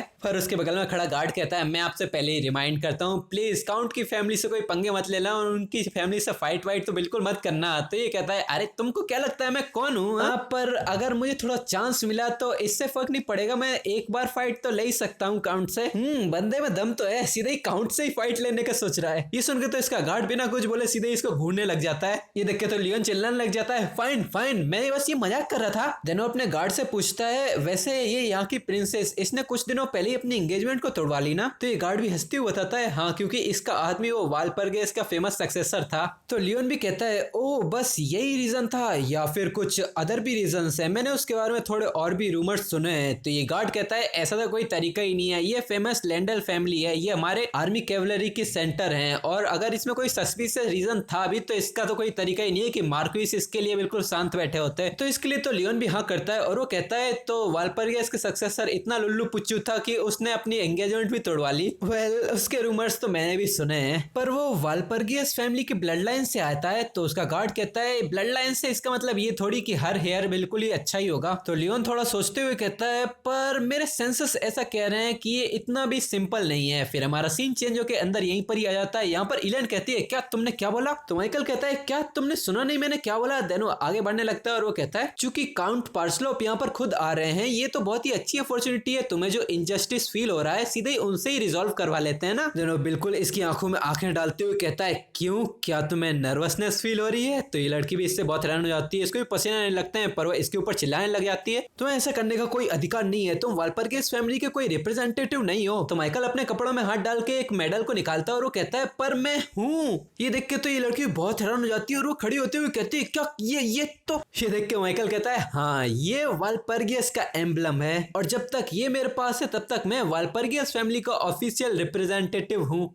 फिर हमें इस एम्बलम के बारे में बताया जाता है कि जब इस एम्बलम को दिखाया जाता है तो सारी कन्वर्सेशन की रिस्पॉन्सिबिलिटी वालपरियस फैमिली के नाम पे आ जाती है और अगर मैं झूठ बोलता हूँ तो इसकी भी सारी रिस्पॉन्सिबिलिटी वालपरियस फैमिली पे आएगी। पर अगर दूसरी तरफ से देखें कि अगर एलन झूठ बोलती है तो इसकी सारी रिस्पॉन्सिबिलिटी के तौर पे एलन वालपरियस की नंबर 1 एनिमी बन जाएगी। या माइकल कहता है ये तो कितनी अजीब बात है, अगर तुम झूठ नहीं बोल रही हो तो तुम इतना हेजिटेट क्यों कर रही हो? या एलन चिल्लाते हुए कहती है तुम्हें पता भी है कि तुम जो बोल रहे हो उनके तुम्हारे शब्दों में कितना भार है, अगर तुमने कुछ भी गड़बड़ की तो इसकी रिस्पॉन्सिबिलिटी इतनी ज्यादा होगी कि वालपरियस फैमिली भी इसको उठा नहीं पाएगी। पर माइकल तो अब भी हंसते हुए कहता है मेरे ख्याल से फ्यूचर में ही देखा जाएगा। फिर वो एक सीरियस टोन में पूछता है तो अब तुमने क्या चुना है? तो ये लड़की भी अब हेजिटेट करने लग जाती है और वो कहती है मैं तभी पीछे से उसका फादर आ जाता है और वो कहता है रुको, और हमें दिखाते हैं यहाँ पीछे से उसका फादर भी आ चुका है और ये लड़की भी हेजिटेट करती हुई कहती है फादर, और यहाँ माइकल कहता है ओ आप फाइनली यहाँ पर आ ही गए, और वो आते ही कहता है एलन अब तुम कुछ नहीं बोलोगी। और माइकल कहता है अब हम सच में बात कर सकते हैं ड्यूक लैंडन, और एमसी इसके बारे में बताता है कि ये एम्पायर के 12 स्वॉर्ड्समैन में से एक है और ये 5th रैंक नाइट है एम्पायर का, और ये एक ऐसा पर्सन है जो डीमन गॉड के हाथों सब कुछ हार जाएगा और ये आने वाले खतरे को संभालने के लिए बहुत एसेंशियल है। यहाँ ड्यूक माइकल से पूछते हैं क्या तुम सच में माइकल हो? तो माइकल कहता है ऑफ कोर्स मैं माइकल हूँ। देन ये ड्यूक भी इसको घूरने लग जाते हैं और वो कहता है तुम्हारी फिजिक से तो ऐसा लगता ही है कि तुम माइकल हो, पर तुम्हारे अब एटीट्यूड से नहीं लगता, तुम थोड़े अलग लग रहे हो। क्या तुम्हें मार्क्यूस ने ड्रैगन हार्ट दे दिया है? तो अपना एमसी कहता है मैंने तो उसे कभी देखा भी नहीं। तो यहाँ ड्यूक कहता है क्या तुमने देखा भी नहीं, पर वो तो तुम्हारी फैमिली के पास ही है। तो अपना एमसी कहता है हाँ मेरे फादर बहुत कंजूस हैं, मैंने कई बार उनसे दिखाने का बोला भी पर उन्होंने मुझे एक भी बार नहीं दिखाया। तो ये काउंट भी उसके बारे में सोचता है और कहता है हाँ ये ईडन तो हमेशा से ही ऐसा रहा है, पर मुझे तो ये भरोसा भी नहीं हो रहा कि वो अपने बेटे को भी अपनी चीजें नहीं दिखा सकता। तो माइकल कहता है हाँ वो एक मार्क्यूस है, उन्हें थोड़ा जेनरस होना चाहिए। देन काउंट एक झलक माइकल को देखता है और एकदम से जोर जोर से हंसने लगता है और वो कहता है तुम्हें से दिखते तो नहीं हो पर हमारी थिंकिंग तो एकदम सेम है। वो यहाँ थड़ा के मार के हंस रहा था पर उसकी बेटी इसको घूरे जा रही थी और यहाँ माइकल सोच रहा था कि लगता है मैंने उनका इंटरेस्ट कुछ ज्यादा ही बढ़ा दिया। देन वो कहता है तो अब क्या सोचते हो आप? तो यहाँ काउंट भी अपनी चेयर पे बैठते हुए कहता है क्या तुम किस बारे में बात कर रहे हो? तो अपना एमसी कहता है आप नाटक मत कीजिए जैसे कि आपको कुछ पता ही नहीं है, मैं उस एंगेजमेंट के बारे में बात कर रहा हूँ जो वालपरियस और लैंडर फैमिली के बीच में थी। तो ये काउंट पे कहता है वो एंगेजमेंट। देन वो एक स्माइल देता है और एक इविल हंसी हंसते हुए कहता है हमने उस एंगेजमेंट को तोड़ दिया क्योंकि तुम्हारा लेवल बहुत ज्यादा कम है, ना इससे यहाँ कुछ ज्यादा है ना इससे कुछ कम। तो माइकल कहता है क्या सच में बस एक यही रीजन था? तो ये भी हंसते हुए कहता है क्या और कोई भी रीजन होना चाहिए था क्या? तो माइकल कहता है अब मैं सीधा ही पॉइंट पे आऊंगा। एंगेजमेंट के दौरान इलेन सीक्रेटली ऑरा ट्रेनिंग कर रही थी। ये सुनकर तो ड्यूक एकदम से जोर जोर से ठड़ा के मार के हंसने लग जाता है और वो कहता है क्या ऐसा तो हो ही नहीं सकता। और वो माइकल से कहता है अगर मेरी बेटी ऑरा ट्रेनिंग सीक्रेटली कर रही होती तो क्या मुझे पता नहीं चलता? मैं इस एम्पायर में 5th सबसे स्ट्रॉन्गेस्ट पर्सन हूँ। तो माइकल कहता है हाँ ऐसा तो हो ही नहीं सकता कि आपको यह कुछ पता ना हो। तो ये भी हंसते हंसते एकदम से रुक जाता है और वो एक घटी सी शक्ल बनाते हुए एकदम भारी आवाज में कहता है क्या तुम ये कहना चाहते हो कि मैं अभी झूठ बोल रहा हूँ? इनका ये रिएक्शन देख के तो एक बार को माइकल भी भटक जाता है और वो सोचता है क्या ऐसा हो सकता है कि इनको भी पता ही ना हो कि उनकी बेटी सीक्रेटली ऑरा ट्रेनिंग कर रही है और उन्हें ये बाद में पता चला हो। देन उन्होंने दोनों बच्चों में नापतोल की हो, एक बेवकूफ जिससे मेरी बेटी की शादी तय हुई है या फिर उसकी खुद की बेटी का स्वॉर्ड का टैलेंट। इन दोनों दोनों में से किसकी कीमत ज्यादा है उसके लिए। डुक कहता है मुझे पता है कि तुम अपसेट होगे अपनी एंगेजमेंट टूटने की वजह से, पर इसका मतलब ये नहीं कि तुम कैसे भी रिएक्ट करो। यहाँ पर माइकल सोचता है इन्हें जरूर ये पक्का होगा कि मैं उस मैजिक टूल को भी नोटिस नहीं कर सकता जिसे मेरे फादर तक नोटिस नहीं कर सके, और इनका ये प्रेशराइजिंग ऑरा, मैं तो इतने खतरनाक ऑरा के सामने ठीक से सोच भी नहीं पा रहा, पर मुझे ऐसा ऑरा झेलने की आदत है। देन वो कहता है अभी कुछ ही समय पहले जब मैं एलन से चिपका चिपका रहता था, उसी समय एलन ने एक गलती कर दी। वो अपनी गर्दन की तरफ इशारा करता है और वो कहता है यहाँ, बस यहाँ मैंने थोड़ी देर के लिए नोटिस किया था उसे। ये सुन के तो इलेन भी बहुत ज्यादा हैरान हो जाती है और इलेन का ये रिएक्शन देख के काउंट भी अपनी कुर्सी नोचने लग जाता है। और यहाँ माइकल कहता है मुझे पक्का पता है कि आपको तो ये पता ही होगा। देन ये सुन के तो काउंट भी अब चुप रह जाता है और वो एकदम सीरियस टोन में कहता है और अगर तुम्हें कोई वहम हुआ हो तो अपना एमसी कहता है क्या आपको मेरे ऊपर भरोसा नहीं है। देन एमसी खड़ा होने लगता है और वो कहता है कि अगर आप मेरी बातों पर भरोसा नहीं करते ठीक है तो अब कुछ कहने की जरूरत नहीं है, मैं यहीं से ही चलता हूँ। और वो यहाँ से बाहर जाने लगता है और वो वहां से रुकता है और कहता है ओ हाँ, अगर मैं तो यहाँ से बाहर जा रहा हूँ तो मैंने तो सुना था कि यहाँ पर काउंट लियोन पार्सलोप आ रहे हैं, ये भी पॉसिबल है कि जाते जाते मैं सीधा उन्हीं से ही टकरा जाऊँ। ये सुनकर तो यहाँ काउंट भी बहुत ज्यादा हैरान हो जाता है। देन वो एकदम से माइकल से कहता है रुको माइकल। देन यहाँ एमसी कहता है ओ तो क्या अब आप एडमिट करने वाले हो। देन डुक कहता है ठीक है माइकल, मैं तुम्हें एक ऑफर देता हूँ। तो माइकल भी खुशी से कहता है बिल्कुल बताइए। फिर हमारा सीन चेंज होता है और यहाँ एमसी कह देता है ठीक है तो अब मुझे बहुत अच्छा लगा कि हम एक एग्रीमेंट पे आ ही गए हैं, ठीक है तो अब मैं यहाँ से चलता हूँ। देन यहाँ एमसी जाने लगता है और अभी मैं बताया नहीं गया कि ये लोग किस एग्रीमेंट पे आए हैं। यहाँ पर ये सारे लोग एकदम मातम के माहौल में छा जाते हैं। ये लड़की भी एकदम कंफ्यूज होने लगती है और वो कहती है क्या उसने सच में नोटिस कर लिया। मुझे लग तो रहा था कि उसके पास कुछ तो रीजन है, पर मुझे ऐसा लगा कि वो बस ऐसे ही ब्लफ कर रहा है। ब्लफ करने का मतलब लंबी लंबी फेंकना। दोनों परेशान होते होते अपना सर ही पकड़ लेती है और वो कहती है अब जब वालपर्गियस को सब कुछ पता चल ही गया है तो वो जरूर हमसे एक बहुत ही बड़ी कीमत वसूल करेंगे। और वो परेशानी से अपने पापा को आवाज लगाती है और कहती है पापा हम क्या करेंगे। यहाँ उसके पापा भी उसकी बेटी से कहता है शांत हो जाओ बेटा, मुझे भी ऐसा लगा था कि वो बस एक बेवकूफ है जिसे दुनिया के बारे में कुछ नहीं पता, पर मैं गलत था और मैं ये सोचता था कि मैं लोगों को पढ़ने में बहुत ज्यादा अच्छा हूँ। Interesting, very interesting. अब क्या इंटरेस्टिंग वेरी इंटरेस्टिंग कर रहा है। ऐसी सिचुएशन के लिए एक कहावत है रस्सी जल गई मगर बल नहीं गया। देनी लड़की कहती है पापा अगर जरूरत पड़ी तो सारी रिस्पॉन्सिबिलिटी प्लीज मुझ पर शिफ्ट कीजिएगा, मैं सारी रिस्पॉन्सिबिलिटी ले लूंगी क्योंकि सारी गलती तो यहाँ मेरी ही है। तो उसका फादर कहता है इससे कुछ नहीं बदलेगा, भले ही तुम सारी रिस्पॉन्सिबिलिटी अपने सर पे भी ले लो क्योंकि ये प्रॉब्लम इन फैमिलीज के बीच की है। तो ये भी कहती है पर देन उसका फादर बीच में उसकी बात काटते हुए कहता है इसके अलावा मैंने भी तो तुम्हें इसके लिए अलाउ किया था ना, तो क्या एज अ पेरेंट मेरी रिस्पॉन्सिबिलिटी नहीं बनती। ये सुन के इलन की बॉडी भी कांपने लग जाती है और उसका फादर भी सोचता है किसने ये प्रिडिक्ट किया था। देन वो अपने पास्ट को याद करता है जहां पर इलन ने खुद से ही अपने ऑरा को अवेकन कर लिया था और वो इससे बहुत खुश लग रही थी और ये सब उसके फादर ने भी नोटिस कर लिया था। एंड देन वो सोचता है कि किसने ये सोचा होगा कि कोई लड़की अपने खुद से ही ऑरा को अवेकन कर सकती है बिना किसी की ट्रेनिंग की हेल्प के। और उसकी बेटी की खुशी देख के उसने डिक्लेयर कर दिया था कि ये जरूर एक बहुत ही बड़ी स्वॉर्ड जीनियस है। क्या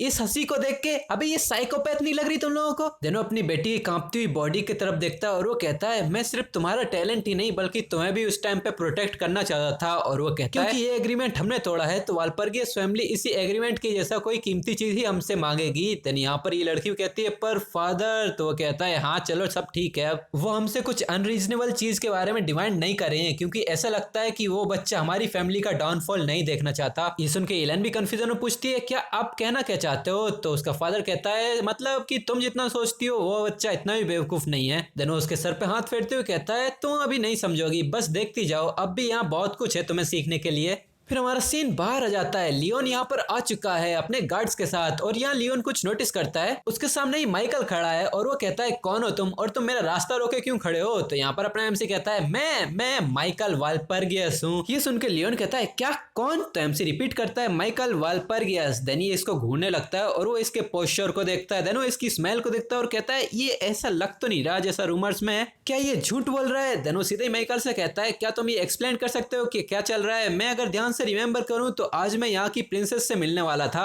मैं बस थोड़ा कंफ्यूज हो रहा हूँ। तो माइकल कहता है नहीं तुम गलत नहीं हो, मैं बस यहाँ पर कुछ चीजें फोर्स कर रहा था। तो कहता है क्या फोर्स कर रहे थे। तो अपना एमसी कहता है मैं बस जो चीजें खराब कर रहा था। देन एकदम से इसको घूरने लग जाता है और वो कहता है तुम मुझे कुछ ज्यादा ही कम आंक रहे हो। देन एमसी कहता है नहीं मैं बिल्कुल नहीं आंक रहा। तो ये कहता है क्या तो तुम ऐसी बकवास क्यों कर रहे हो। देन वो अपना खतरनाक सा स्पिरिचुअल प्रेशर इसके ऊपर रिलीज करता है और कहता है किस तरह की बुलशिट है ये, हमें दिखाते हैं इसके ऊपर ही बहुत पावरफुल सा प्रेशर रिलीज हो रहा होता है। और अपना एमसी सोचता है क्या का ये एक्सप्लोसिव मोमेंटम, ये पावर जरूर शॉर्ट सेंट के टाइटल के लिए एकदम परफेक्ट है। एंड देन एमसी अपना बस हाथ हिलाता है और सारा का सारा मोमेंटम गायब हो जाता है और इससे तो ये भी बहुत कंफ्यूज हो जाता है। देन लियोन माइकल से कहता है क्या तुमने अभी ये क्या किया? दुनिया एमसी कहता है अब इतना भी गुस्सा होने की जरूरत नहीं है, मैंने बस थोड़ी बहुत चीजें तो कहा था। तो लियोन कहता है क्या तुम सच में माइकल वालपर्गिस ही हो? मैंने तो सुना है। तो माइकल कहता है हाँ मैं एक बहुत बड़ा बेवकूफ हूँ, मुझे ही पता है। और यह माइकल सोच रहा था कि ये पूरी तरह से झूठ नहीं है तो मैं इसे मना नहीं करूंगा, और वैसे भी पास्ट सबसे इंपॉर्टेंट नहीं होता, प्रेजेंट सबसे इंपॉर्टेंट होता है। डिमन गॉड का इन्वेजन आ रहा है और इसके साथ साथ देन वो उसी लेजेंडरी हीरो को याद करता है और कहता है कि वो फकर भी अब एक लेजेंडरी वॉरियर के तौर पर रजिस्टर होने वाला है, मैं उस कमीने को बिल्कुल माफ नहीं करूंगा।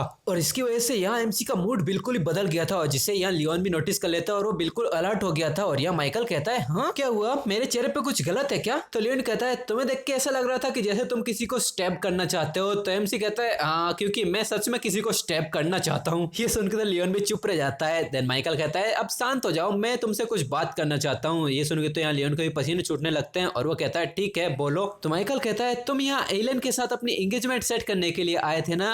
शायद ये एंगेजमेंट सेट हो भी जाती अगर यहाँ कुछ अनएक्सपेक्टेड ना हुआ होता तो लियोन कहता है ओह तो तुमने इसीलिए इंटरफियर किया क्योंकि तुम गुस्सा हो रहे हो अपनी एंगेजमेंट टूटने की वजह से? तो यहाँ एमसी हंसते हुए कहता है हाँ नो वे, उसके लिए तो अब मेरी नजरों में कोई वैल्यू नहीं है। देन वो अपने हाथों से इशारा करते हुए कहता है नहीं अब मैं उसमें बिल्कुल भी इंटरेस्टेड नहीं हूँ, बल्कि तुम में हूँ। और ये सुनकर यहाँ चारों तरफ से सन्नाटा छा जाता है। देन अपना एमसी कहता है नहीं बस बोल रहा था, मैं तो वुमेन्स में इंटरेस्टेड हूँ। तो लियोन पूछता है तो मुझ में क्यों इंटरेस्टेड हो? तो अपना एमसी भी एक स्माइल देता है। देन उसकी तरफ हाथ बढ़ाते हुए कहता है क्योंकि मैं तुम्हें अपना एलाय बनाना चाहता हूँ, मतलब अपना ही साथी बनाना चाहता हूँ। और ये वाला सीन अभी सच में बहुत ज्यादा अच्छा लग रहा है, लेकिन यहाँ पर लियोन कहता है क्या तू पागल मागल हो गया है क्या तेरा दिमाग ठिकाने पे?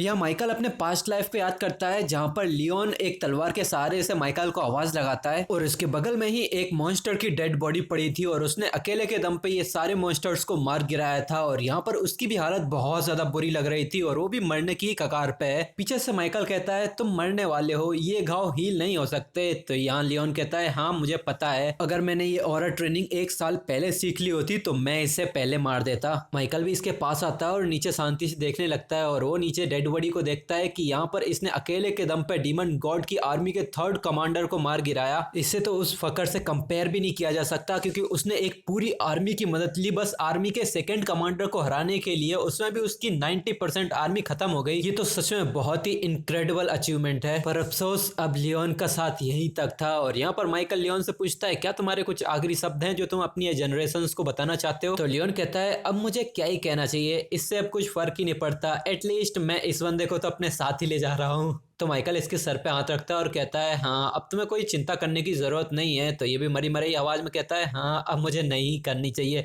देन वो कहता है माइकल मैं तो वैसे भी मरने ही वाला हूँ तो मैं तुमसे कुछ पूछना चाहता हूँ। तो माइकल कहता है हाँ पूछो। तो पूछता है हे तो क्या मैं सच में कोई वॉरियर नहीं बन सकता था? फिर हमारा सीन एक घर के ही बाहर आराम गृह में आ जाता है। एक अच्छा सा चबूतरा सा नहीं बना के रखते हैं ये लोग, जहाँ पर आराम से बैठते हैं, कोई नदी वदी का दर्शन करते हैं, मजेदार से वहीं पे बैठे हुए हैं ये लोग। और यहीं पर अपना एमसी कहता है मैं कुछ स्पेशल बात नहीं करने वाला हूँ, यही एजुकेशन ब्यूरो में कुछ तो रूमर्स फैल रहे हैं ना, आई थिंक ये रूमर्स पार्सल ऑफ फैमिली तक भी पहुंचे होंगे। तो लियोन कहता है क्या रूमर्स, क्या ये किसी वॉरियर प्रोफेसी के बारे में था जो कोई अपकमिंग डिजास्टर्स को रोकने वाली है? तो एमसी भी कहता है हाँ। तो लियोन तो इसे तुरंत ही इनकार कर देता है और वो कहता है कि क्यों इतना चिंता कर रहे हो, ये कोई पहली बार थोड़ी है किसी प्रोफेसी ने ऐसा कुछ हंगामा मचाया हो, क्यों इस पे फालतू में कोई टाइम वेस्ट करना है जो कि कुछ करती वर्ती है नहीं। तो माइकल कहता है ये काफी जानी मानी प्रोफेसी है। तो लियोन भी इसकी तरफ देखता है और एकदम से जोर जोर से हंसने लगता है और वो कहता है हाँ ये जानी मानी तो है। फिर हमें बताया जाता है कि इस दुनिया में अभी तक कोई भी डीमन गॉड की एक्सिस्टेंस के बारे में नहीं जानता, पर उसके बारे में कुछ प्रोफेसीज अब फैलना शुरू हुई हैं और इन्हीं में एक सबसे ज्यादा जानी मानी प्रोफेसी है कैसेंड्रास प्रोफेसी।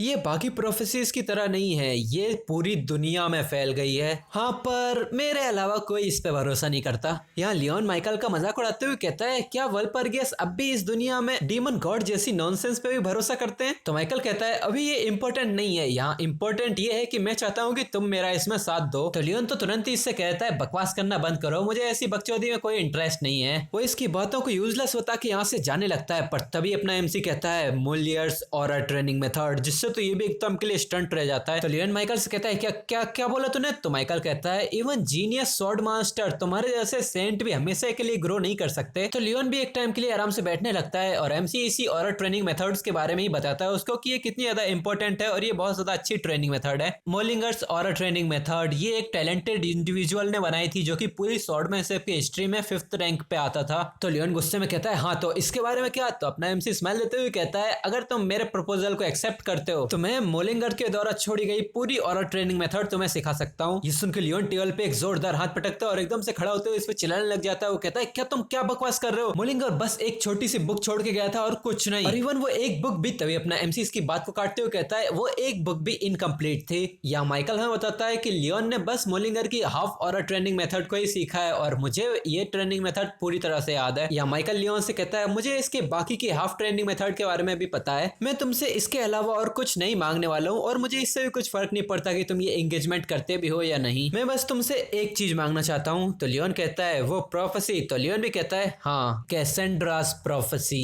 तो बताओ तुम क्या चुनने वाले हो? यहाँ लियोन भी अब सोच में पड़ जाता है और वो कहता है क्या वो प्रोफेसी? मुझे समझ में नहीं आ रहा कि ये बंदा अपनी जिंदगी को ऐसे क्यों खतरे में डाल रहा है ऐसी एक प्रोफेसी के लिए। पर मोलिंगर की ऑरर ट्रेनिंग मेथड कुछ ऐसी चीज है जिसे मैं छोड़ ही नहीं सकता। इसके बारे में अफवाहें तो ऐसी है कि ये इतना बड़ा बेवकूफ है कि लैंडल फैमिली भी इससे एंगेजमेंट को इसीलिए तोड़वाना चाहती है। देन वो माइकल को देखते हुए कहता है पर आखिर ये क्या ही बंदा है? देन लियोन इससे कहता है तुमने अभी कहा कि तुम्हें फर्क नहीं पड़ता कि मैं एंगेजमेंट उस प्रिंसेस से करता हूँ या नहीं। तो एमसी कहता है हाँ मुझे इससे फर्क नहीं पड़ता क्योंकि वो मेरे लिए अभी के लिए कोई इंपॉर्टेंट नहीं है। तो ये कहता है भले तुम्हें कुछ फर्क नहीं पड़ता पर तुम्हारी फैमिली को तो पड़ता है। तो अपना एमसी एक स्माइल देता है और वो कहता है तुम क्या समझते हो वाल्पिंगर्स के बारे में? यहाँ माइकल अपनी फैमिली का नाम इस्तेमाल करके फालतू के बकवास को यहीं पे रोकना चाहता है। यहाँ लियोन भी ये देख के सोचता है कि इसका कॉन्फिडेंस तो ऐसा लग रहा है कि जैसे बाहर क्या हो रहा है इससे कुछ फर्क ही नहीं पड़ने वाला उससे। देन वो एक स्माइल देते हुए कहता है हाँ पर इसकी बात सही तो लग रही है। देन वो हंसते हुए कहता है कि मेरा फर्स्ट इंप्रेशन तुम्हारे ऊपर बहुत बुरा था पर मेरे ख्याल से तुम उतने भी बुरे नहीं हो। हाँ जो भी हो, पर तुम क्या ये प्रूफ कर सकते हो कि तुम्हारे पास मोलिंगर्स की ऑरर ट्रेनिंग मेथड है? तो एमसी भी खड़े होते हुए कहता है क्या प्रूफ करना है? ठीक है तो मुझे फॉलो करो। देन ये लोग यहीं के एक ट्रेनिंग ग्राउंड में जाते हैं। माइकल एक तलवार को देखने लगता है। यहाँ लियोन थोड़ा नर्वस होते हुए कहता है क्या तुम ऐसे ही किसी और के ट्रेनिंग ग्राउंड में आ जा सकते हो? तो लियोन कहता है हाँ मेरे पास परमिशन है। देन वो उसी ब्लेड को चेक करने लगता है कि कुछ उसकी धारवार ठीक है, पर वो सोचता है कि ये कितनी ज्यादा ही भारी है यार। फिर वो अपनी मसल्स के ऊपर 4th सर्कल का स्पेल मैजिक एनहेंसमेंट स्ट्रेंथ का यूज करता है जिससे उसकी पावर एनहेंस हो जाती है और अपने एमसी को अभी अच्छा लगने लगता है। और ये सब मदारी का खेल देखने के बाद यहाँ पर ही कहता है अब तुम क्या कर रहे हो? तो माइकल भी एक स्माइल देते हुए कहता है तुमने ही तो मुझसे प्रूफ मांगा था, अब ध्यान से देखो मैं तुम्हें कुछ पागलपंती दिखाता हूँ। ये सुन के लियोन कहता है क्या तुम ये प्रूफ करने वाले हो? पर तुम तो एक मेज हो ना। तो माइकल इसे बताता है कि ये बाकी की ऑरर ट्रेनिंग मेथड से कंपेयर करो तो ये सबसे ज्यादा एफिशिएंट है क्योंकि मोलिंगर अपनी ऑरर ट्रेनिंग की एफिशिएंसी पे ज्यादा ध्यान देता था। और वो बताता है कि इस ऑरर ट्रेनिंग मेथड के प्रिंसिपल बाकी ऑरर ट्रेनिंग मेथड से ज्यादा डिफरेंट नहीं है। हाँ पर मोलिंगर की ऑरा इम्पार्टमेंट ये तुम्हारी बॉडी पे एक यूनिक इंग्रेवमेंट कर देता है। बाकी की ऑरर ट्रेनिंग मेथड से तुम अपना बस 40% ऑरा ही रिलीज कर पाओगे, पर मोलिंगर की ऑरर ट्रेनिंग मेथड से तुम 70% रिलीज कर सकते हो। देन माइकल कहता है अपने ऑरा को बाहर निकालो। तो लियोन कहता है क्या एकदम से क्यों? तो माइकल कहता है मुझे चेक करना है, जल्दी निकालो। तो लियोन भी फ्रस्ट्रेशन में कहता है हाँ ठीक है। देन अपने अंदर से ऑरा रिलीज करने लगता है और उसके फोरहेड पे और उसके हाथ पे अजीब सा ही मार्क बनने लग जाता है।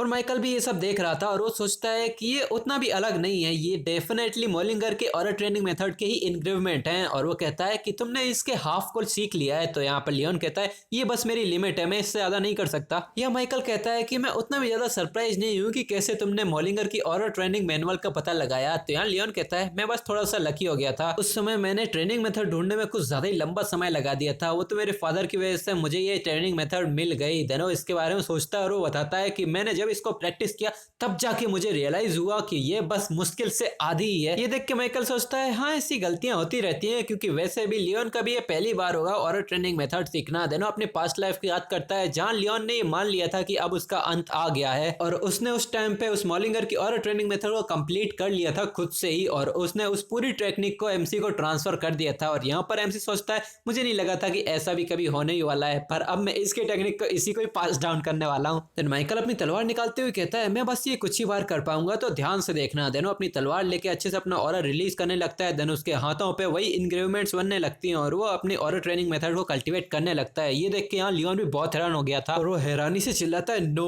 वे, ऐसा तो हो ही नहीं सकता, ये तो सच में मोलिंगर की और ट्रेनिंग मेथड ही है। माइकल को ये मेथड यूज करता देख के लियोन तो पूरा सदमे में चला जाता है, वो तो सीधा ही नीचे गिर जाता है और वो कहता है ये तो सच में पागलपन है। और यहाँ माइकल को ये ट्रेनिंग मेथड इस्तेमाल करने में बहुत ज्यादा परेशानी आ रही थी और वो सोचता है कि मैं तो इसे मुश्किल से 30 सेकंड ही कंट्रोल कर पाऊंगा। आखिरकार एक मेज और स्वॉर्डमैन की ट्रेनिंग मेथड पूरी तरह से डिफरेंट ही होती है। देन वो लियोन से कहता है क्या तुमने ये देखा? इस तरफ लियोन की तो अब हिम्मत ही जवाब दे चुकी थी और वो कहता है क्या तुम कोई मेज नहीं हो? तो अपना एमसी कहता है हाँ मैं तो 100% मेज हूँ, पर अभी ये जरूरी नहीं है, इतना काफी होगा ये मेथड प्रूव करने के लिए कि मैं इसे अच्छे से जानता हूँ। तो यहाँ पर लियोन तो पूरी तरह से कंफ्यूज हो जाता है और वो हाथों से जेस्चर बनाते हुए कहता है तो बस ऐसे करना और फिर ऐसे, और वो अपने सर पकड़ लेता है और वो कहता है नहीं ये तो बहुत ज्यादा है, मेरे दिमाग का दही हो रहा है। देन वो इसके ऊपर चिल्लाने लग जाता है क्या तू सच में मुझे ऐसे ही सिखा नहीं सकता? मैं कह रहा हूँ मैं अपने शब्दों पे जरूर खरा उतरूंगा। तो अपने एमसी कहता है हाँ ठीक है, पर ये सुन के भी लियोन पागलों की तरह हंसते हुए कहता है हाँ मुझे तो लगा ही था, तुम मुझे इतनी आसानी से तो नहीं सिखाएगा है ना। फिर ये एकदम से रियलाइज करता है कि उसने क्या बोला और वो कहता है क्या हाँ क्या तू सच में मुझे सिखाएगा? तो अपना एमसी कहता है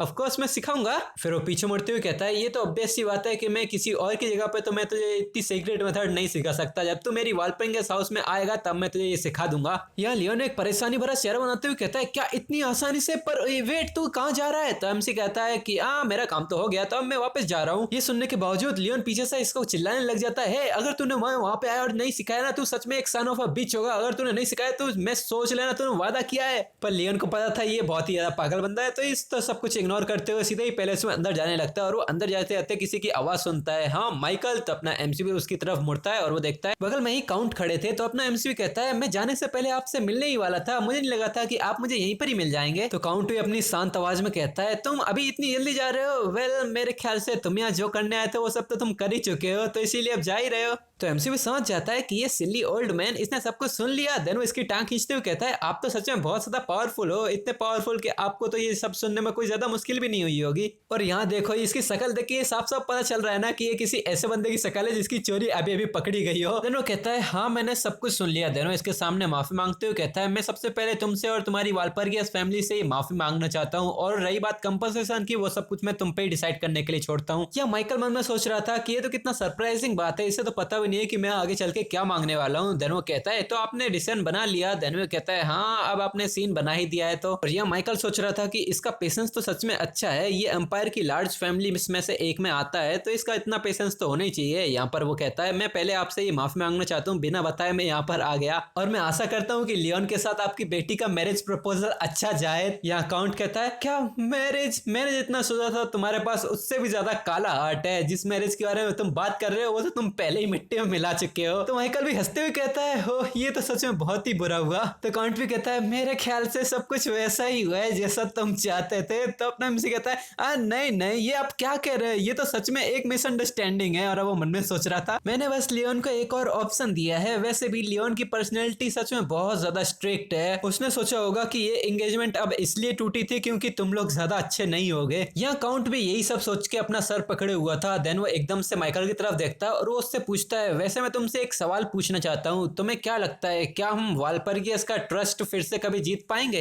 ये देख के माइकल समझ जाता है जरूर इसके दिमाग में अभी खतरे की घंटियां बज रही होंगी। देन वो इससे हंसते हुए कहता है कि अगर लेंडल फैमिली खुले दरवाजों से अपनी पूरी सिंसियरिटी दिखाती है तो जरूर आप उस ट्रस्ट को वापस पा सकोगे। तो ये भी हंसते हुए कहता है ओह सिंसियरिटी। देन माइकल काउंट से पूछता है कि अगर एलन के लिए आपको कोई अच्छा सा टीचर मिलेगा तो आप उसके लिए क्या करोगे? तो ये भी काउंट भी अब हैरान में पड़ जाता है और वो कहता है क्या आप उसे कोई मुझको इंट्रोड्यूस कराना चाहते हो क्या? तो माइकल कहता है आप ही ने कहा कि लेंडल फैमिली अभी वालपर्गियस का ट्रस्ट जीतने का वापस से एक तरीका ढूंढ रहा है। तो यहाँ पर उसका फादर भी कहता है क्या एक टीचर? पर ये सुनने में ऐसा लग रहा है कि तुम कह रहे हो कि हमारी फैमिली की स्वॉर्डमैनशिप उसे सूट नहीं करती। तो यहाँ एमसी कहता है नहीं ऐसा नहीं है, हाँ पर मैं ये कहना चाहता हूँ कि उसके लिए कुछ और बेस्ट हो सकता है। काउंट को इतना सोचता देख के अपना एमसी भी समझ जाता है कि वो जरूर ये सोच रहे होंगे कि मैं कोई ट्रिक्स खेल रहा हूँ फिर से। देन वो काउंट कहते हैं हाँ तुम्हारे पास सच में बहुत बड़ा काला दिल है। तो अपना एमसी हंसते हुए कहता है नहीं ये तो जरूर मिसअंडरस्टैंडिंग है।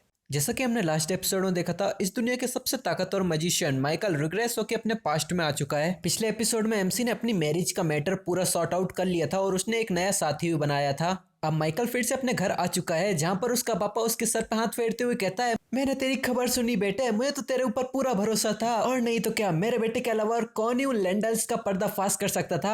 यहाँ उसका फादर मुंह फाड़ फाड़ के हंस रहा था और अपना माइकल कहता है आप बेमन से मेरी तारीफ कर रहे हो ना, तो उसका फादर कहता है बेमन से क्या मतलब तुम्हारा, इस दुनिया में ऐसा कोई बाप नहीं होगा जो मुझसे ज्यादा अपने बेटे पे भरोसा करता हो। माइकल कहता है आपकी आंखें बिल्कुल भी नहीं हंस रही हैं। ये सुन के तो उसके पापा की बोलती बंद हो जाती है। फिर उसका पापा पीछे मुड़ के अपनी कुर्सी के पास जाने लगता है और कहता है तुमसे शब्दों में जीतना तो बहुत मुश्किल है। तो अपना माइकल कहता है आखिर मैं आप ही का बेटा हूं ना। फिर उसका पापा प्यार से माइकल को एक चूजा बुलाता है और वो चेयर से बैठते हुए कहता है कि डूक लेंडल का मेरे पास एक मैसेज आया था और उन्होंने कहा था कि वो पर्सनली माफी मांगने के लिए हमारे यहाँ विजिट करेंगे। मेरे ख्याल से वो ये चाहते हैं कि हम इस मैटर को पब्लिक में न डालें, क्योंकि वो एक सिविलरी फैमिली से बिलोंग करते हैं, इसीलिए ये मैटर उनके लिए बहुत क्रिटिकल है। और ये सोच के माइकल के फादर जेन्युइनली अब एक स्माइल लेते हैं और वो खुशी से एक स्माइल लेते हुए कहते हैं कि वैसे भी मुझे लैंडर्स इतने भी ज्यादा पसंद नहीं थे और अब तुम्हारी वजह से हमें बहुत कुछ मिलने वाला है। वैसे क्या ड्यूक ने वहां पर कुछ बोला था? तो माइकल कहता है नहीं, उन्होंने ज्यादा कुछ तो नहीं बोला, पर उन्होंने ये पूछा था क्या वो वालपर्गियस का भरोसा फिर से जीत पाएंगे। तो उसका फादर पूछता है कि तुमने क्या बोला? तो उसका माइकल कहता है ऑफ कोर्स, मैंने बोला कि जब तक वो अपनी अच्छी सिंसियरिटी दिखाते हैं तो जरूर। तो उसका फादर कहता है वैसे तुमने किया तो सब कुछ ठीक है, पर तुमने ऐसा करके अपने सारे इमोशंस को उनके सामने ही रख दिया, ये कोई स्मार्ट मूव नहीं थी। फिर माइकल पूछता है फिर भी अगर ये इवेंट अच्छे से जाता है तो मुझे आपसे कुछ पूछना है। तो उसका फादर भी कहता है हाँ बोलो। तो माइकल कहता है पहले आपने सब कुछ मेरे ऊपर ही छोड़ दिया था, तो मैं चाहता हूँ कि अब मैं सब कुछ ही करूँ। तो उसका फादर कहता है मतलब? माइकल कहता है कि सारा मैटर मेरी वजह से शुरू हुआ था, इसे संभाला भी मैंने ही है, तो मैं चाहता हूँ कि इसे खत्म भी मैं ही करूँ। तो उसका फादर कहता है तुम्हारे कंधे तो सच में बड़े हो गए हैं। भले ये सच है कि ये सारी मैरिज का सिलसिला तुम्हारी वजह से ही शुरू हुआ था, पर ये मैटर कोई छोटा मोटा नहीं है, इसमें दो फैमिलीज की इज्जत दाव पर लगी है। माइकल कहता है फादर भले ही आपको लालच भरा लगे, पर मैं चाहता हूँ कि इस मैटर को मैं ही फिनिश करूँ। तो उसका फादर भी अब कहता है वो डूक लैंडल एक चालू बुढ़ा है, भले वो सिविलरी का सिंबल जाना जाता है, पर वो अंदर से एक क्राफ्टी ओल्ड मैन है। अगर तुम ये खत्म करने जाओगे तो इसका मतलब ये होगा कि तुम्हें भी उस ओल्ड मैन का सामना करना पड़ेगा। तो एमसी कहता है मुझे ये पता है, और माइकल की आंखों में ये जज्बा देख के उसका फादर भी अब हार मान जाता है और वो कहता है हाँ ठीक है, वैसे भी कभी ना कभी तो तुम्हें इस सब का भी सामना करना पड़ेगा, ठीक है आगे बढ़ो। तो एमसी भी अब पीछे मुड़ने लगता है और वो कहता है जरूर, मैं आपकी उम्मीदों पर खड़ा उतरूंगा। तो इस तरफ इसका फादर भी एक स्माइल लेता है और वो कहता है हाँ ठीक है। फिर एमसी यहाँ से जा ही रहा था, फिर वो माइकल को आवाज लगाता है और जब माइकल इससे कहता है हाँ, तो उसका फादर कहता है तुमने आज अच्छा काम किया। तो माइकल कहता है फादर, और ये सुन के वो भी थोड़ा इमोशनल हो जाता है और वो बस झुक के इसको थैंक यू करता है और वापस जाने लगता है। और इस समय उसका फादर भी इसको ही देख रहा था और वो सोचता है आखिर उसके साथ ऐसा भी क्या हुआ है जो इतना ज्यादा बदल गया। फिर उसका फादर माइकल के बचपन को याद करने लगता है और वो कहता है वो छोटा सा बचकाना कमीना, और वो कहते हैं कि समय शायद कुछ ज्यादा ही तेजी से निकल रहा है। क्या मुझे प्रिपेयर होना चाहिए ड्यूक के साथ नेगोशिएशंस करने के लिए? भले मैंने अपने बेटे पर सब कुछ छोड़ दिया है, पर इसका मतलब ये नहीं कि मैं बस पीछे रह के बैठ सकता हूँ। अभी के लिए मुझे लोगों को यही दिखाना होगा कि मैंने उस बुड्ढे को अच्छे से झाड़ लिया है। इस तरफ एमसी अपने बटलर के साथ जा रहा होता है और वो सोचता है कि प्री ट्रांसेंडेंट एक ऐसा टाइटल जो स्ट्रॉन्गेस्ट मैजिक फैमिली को दिया जाता है, एक ऐसी फैमिली इतनी आसानी से कैसे टूट फूट सकती है? इसका सिर्फ एक ही रीजन हो सकता है, अंदरूनी विवाद, मतलब कि अंदर ही अंदर फैमिली के चलते हुए झगड़े, मतलब इनर कॉन्फ्लिक्ट्स। फिर एमसी हमें बताता है कि ये अंदरूनी विवाद इसीलिए चल रहे थे क्योंकि मैं बहुत ही ज्यादा कमजोर था और सारे एल्डर्स इस बात पर झगड़ा कर रहे थे कि कौन अगला फैमिली हेड बनेगा, और एल्डर्स ने मेरा भी इस्तेमाल किया अपने फायदे के लिए, जिसकी वजह से अब मैं भी इस फैमिली की तबाही का एक कारण बन गया था। फिर माइकल बटलर से कहता है कि क्या विस्काउंट नोस्ट्रा मेरे जागने के 3 दिन पहले मुझे देखने के लिए आए थे? तो उसका बटलर भी एक आंख खोल के कहता है हाँ आपने सही बोला मास्टर। फिर एमसी विस्काउंट नोस्ट्रा के बारे में बताते हैं कि ये एक 7th सर्कल के मैजिशियन है और इनकी फैमिली में बहुत ज्यादा अच्छी इज्जत है क्योंकि ये हमारे परिवार के एक वेसल भी हैं। ये बहुत ही काबिल इंसान है और इन्होंने जवानी से मेरे फादर का साथ दिया है, पर इनका भी एक क्रिटिकल फ्लॉ है, मतलब इनके अंदर भी एक बहुत ही बड़ी खराबी है क्योंकि इन्हें पावर की बहुत ज्यादा भूख है। फैमिली के लिए एक इम्पोर्टेंट वेसल बनने की बजाय इन्हें फैमिली का एक सेंटर बनना है, और यही सब कुछ माइकल अपने बटलर को भी बता रहा था। तो बटलर कहता है तो क्या आपका मतलब कि पीछे से कोई वो चालें चलने की कोशिश करें तो क्या मैं मार क्यों इसको? और माइकल उसे यही काटते हुए कहता है नहीं, वो पीछे से कोई चालें तो नहीं चल रहे हैं, पर ऐसा भी नहीं है कि हम उसे ऐसे ही अकेला छोड़ सकते हैं। तो उसका बटलर कहता है आपने अब जब भी बताया है तो मुझे भी ऐसी कोई फीलिंग तो आती है। तो माइकल कहता है क्या मेरे बताने से ही आई? तो बटलर कहता है क्योंकि आप ही तो उन पे ज्यादातर निर्भर रहते हैं। ये सुन के तो माइकल भी अपनी नजरें झुका लेता है और वो कहता है कि शायद मैंने ये किसी को नहीं बताया, पर ये जो मेरा टूटा फूटा सा 3rd सर्कल है ये उन्हीं की देन है। ये सुन के तो बटलर भी बहुत अलर्ट हो जाता है, और जब उसे समझ में आता है कि माइकल ने उसे क्या बताया तो वो भी फकिंग बास्टर्ड को उसको गाली देने लगता है। पर अपना एमसी कहता है नहीं बटलर, कोई बुरे सब नहीं। फिर एमसी हमें बताता है कि जब वो ट्रांसेंडेंट बन गया था तो उसका 3rd सर्कल अनस्टेबल हो गया था और वो 3rd सर्कल विस्काउंट नहीं बनाया था, और पहले तो मैं बस थर्ड सर्कल के काम करने से इतना ज्यादा खुश हो गया था, अगर मैं पुरानी बातों को अब याद करूं तो मुझे तो खुद पे ही शर्म आने लगती है। पर फिर भी इनसे डील करना थोड़ा मुश्किल होगा, क्योंकि फादर के ट्रांसेंडेंट बनने से पहले ये नोस्ट्रा ही एक लौते ऐसे फादर के दोस्त थे जिन्होंने उनके मुश्किल वक्तों में भी उनकी मदद की थी, और इसीलिए फादर विस्काउंट नोस्ट्रा को फैमिली से पूरी तरह से कट ऑफ तो नहीं कर सकते,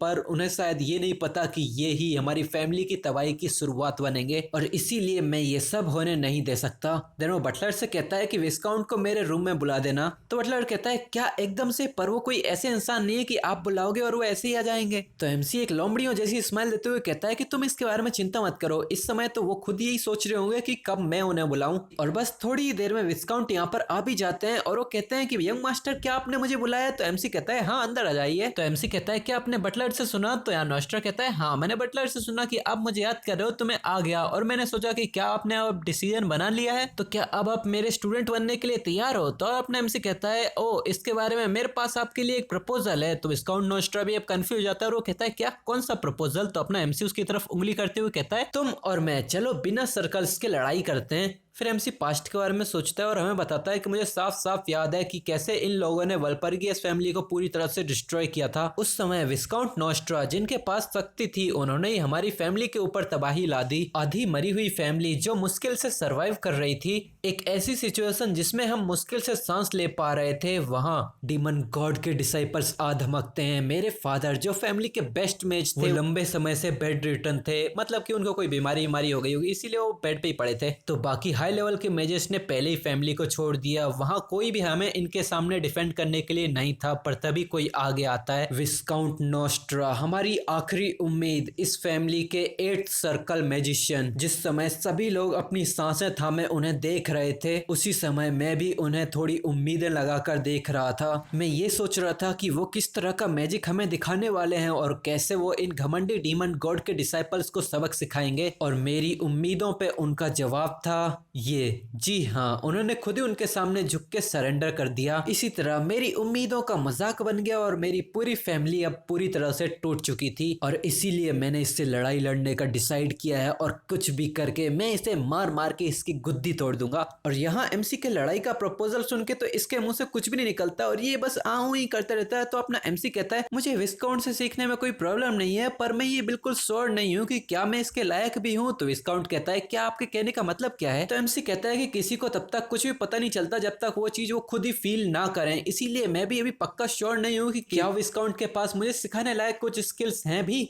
तो विस्काउंट कहता है कि क्या उस दिन मैंने तुम्हारे लिए जो थर्ड सर्कल फॉर्म किया था क्या उतना काफी नहीं था? तो माइकल कहता है ऑफ कोर्स इतना काफी नहीं था। ये सुन के तो विस्काउंट भी हैरानी से अपने दांत पीसने लगता है और एकदम से इस पे चिल्लाने लग जाता है मेरे पास जो कुछ था वो मैंने तुम्हें सिखा दिया, फिर भी तुम कह रहे हो कि तुम्हें मेरे ऊपर भरोसा ही नहीं है। पर अपना एमसी तो इसे इग्नोर करते हुए कहता है कि शांत हो जाइए विस्काउंट, मैंने ये कभी नहीं कहा कि मुझे आप पे भरोसा नहीं है, मैं बस इतना कह रहा हूँ कि मुझे बस ये पक्का नहीं है। फिर एमसी इसकी तरफ मुड़ते हुए कहता है मैं बस आपकी कीमत साबित करना चाहता हूँ, ये उतना भी हार्ड नहीं होगा है ना? तो विस्काउंट थोड़ा हिचकिचाते हुए कहता है तो प्रूफ करने से तुम्हारा मतलब? एमसी कहता है एग्जैक्टली, चलो एक शर्त लगाते हैं बिना सर्कल्स के, मैजिक अगेंस्ट मैजिक। अगर मैं जीता तो मैं आपको अपने मास्टर्स की तरह वर्शिप करूंगा, मैं वल्परगियस के नाम पे एक कसम भी खाता हूँ। अब विस्काउंट भी देख के हैरान हो जाता है कि एमसी ने वल्परगियस की कसम खा ली है। देन वो कहता है कि ये तो एक शर्त है, तो क्या होगा कि अगर तुम जीते तो माइकल कहता है ये तो बहुत आसान है, अगर मैं जीता तो तुम मेरे डिसाइपल बन जाना। ये सुन के तो ये भी एक स्माइल देता है और वो कहता है स्टूडेंट ठीक है, तो मैं ये एक्सेप्ट करता हूँ। फिर हमें विस्काउंट नोस्ट्रा के घर का सीन दिखाते हैं, मतलब रूम का सीन दिखाते हैं जहाँ से थोड़ी हु हु की आवाज आ रही है, और यहाँ हमें दिखाते हैं ये अपनी हंसी को दबाते हुए हंस रहा है फिर भी। और वो कहता है कि बिना सर्कल्स की फाइट ये किस तरह की बचकाना हरकत है, अगर माइकल्स को हमारे पावर के गैप के बारे में पता होता तो वो ऐसी शर्त तो कभी नहीं लगाता।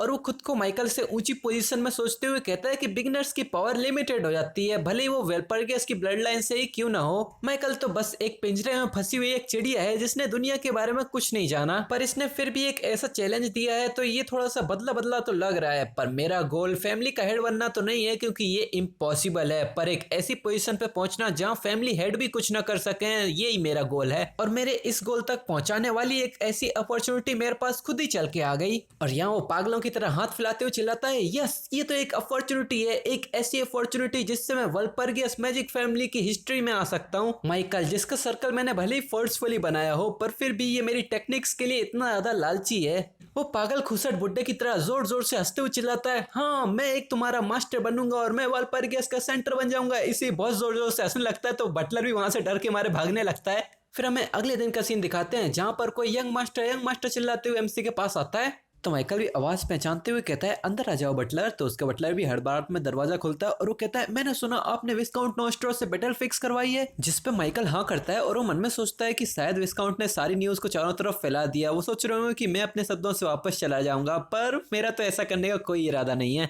और माइकल को लड़ाई के लिए हाँ करता देख के बटलर इसका बहुत घबरा जाता है और वो कहता है, क्या लड़ाई विस्काउंट नोस्ट्रो के साथ? ये आखिर इसका मतलब क्या है? आप हार जाएंगे तो आप उससे सीखेंगे, आपको पता है ना। इसका मतलब वो डायरेक्टली हमारी फैमिली की पावर इस्तेमाल कर पाएगा। तो माइकल कहता है, हाँ मुझे ये सब कुछ पता है। ये सुन के तो बटलर का मुंह खुला ही रह जाता है और वो फिर से विस्काउंट नोस्ट्रो की सारी बुराइयां उसको बताने लगता है। वो कैसा बहुत घटिया इंसान है, उसको आपको मास्टर के तौर पे फॉलो नहीं करना चाहिए। पर एमसी को तो सब कुछ पहले से ही पता है और विस्काउंट की ये हार तो एमसी अपनी पूरी जिंदगी में कभी नहीं भूलेगा। फिर माइकल बटलर से कहता है, मुझे पहले ये सब कुछ पता है। तो बटलर कहता है, हाँ अगर आपको ये सब कुछ पता है फिर भी आपने ये सब। तो अपना एमसी कहता है, अगर मैं ये सब ना करता तो वो ये चारा नहीं लेता। ये सुनकर तो उसका बटलर भी कंफ्यूज हो जाता है। फिर माइकल बटलर से पूछता है कि विस्काउंट नोस्ट्रो की सारी गंदी हरकतों के बारे में तुम भी जानते हो, तो क्या तुम्हें लगता है कि फैमिली में कोई नहीं जानता और इनकी इतनी सारी गंदी हरकतों के बावजूद तो फैमिली में कैसे टिके हुए हैं? तो बटलर बताता है, क्योंकि वो हमारे मार्क्विस के बचपन के दोस्त हैं। तो अपना एमसी बताता है, हाँ वो मेरे फादर के बचपन के दोस्त और साथी हैं। फादर खुद से तो उन्हें घर के बाहर कभी नहीं निकाले क्योंकि वो अब भी उन्हें अपना दोस्त मानते हैं। तो बटलर भी इसके लिए हाँ करता है। तो माइकल खुद की तरफ इशारा करते हुए कहता है, इसीलिए मैं उनका ख्याल रखने वाला हूँ। अब इस शर्त के साथ मैं उन्हें कंट्रोल करूंगा और उन्हें ऐसी कोई भी अब घटिया हरकतें नहीं करने दूंगा।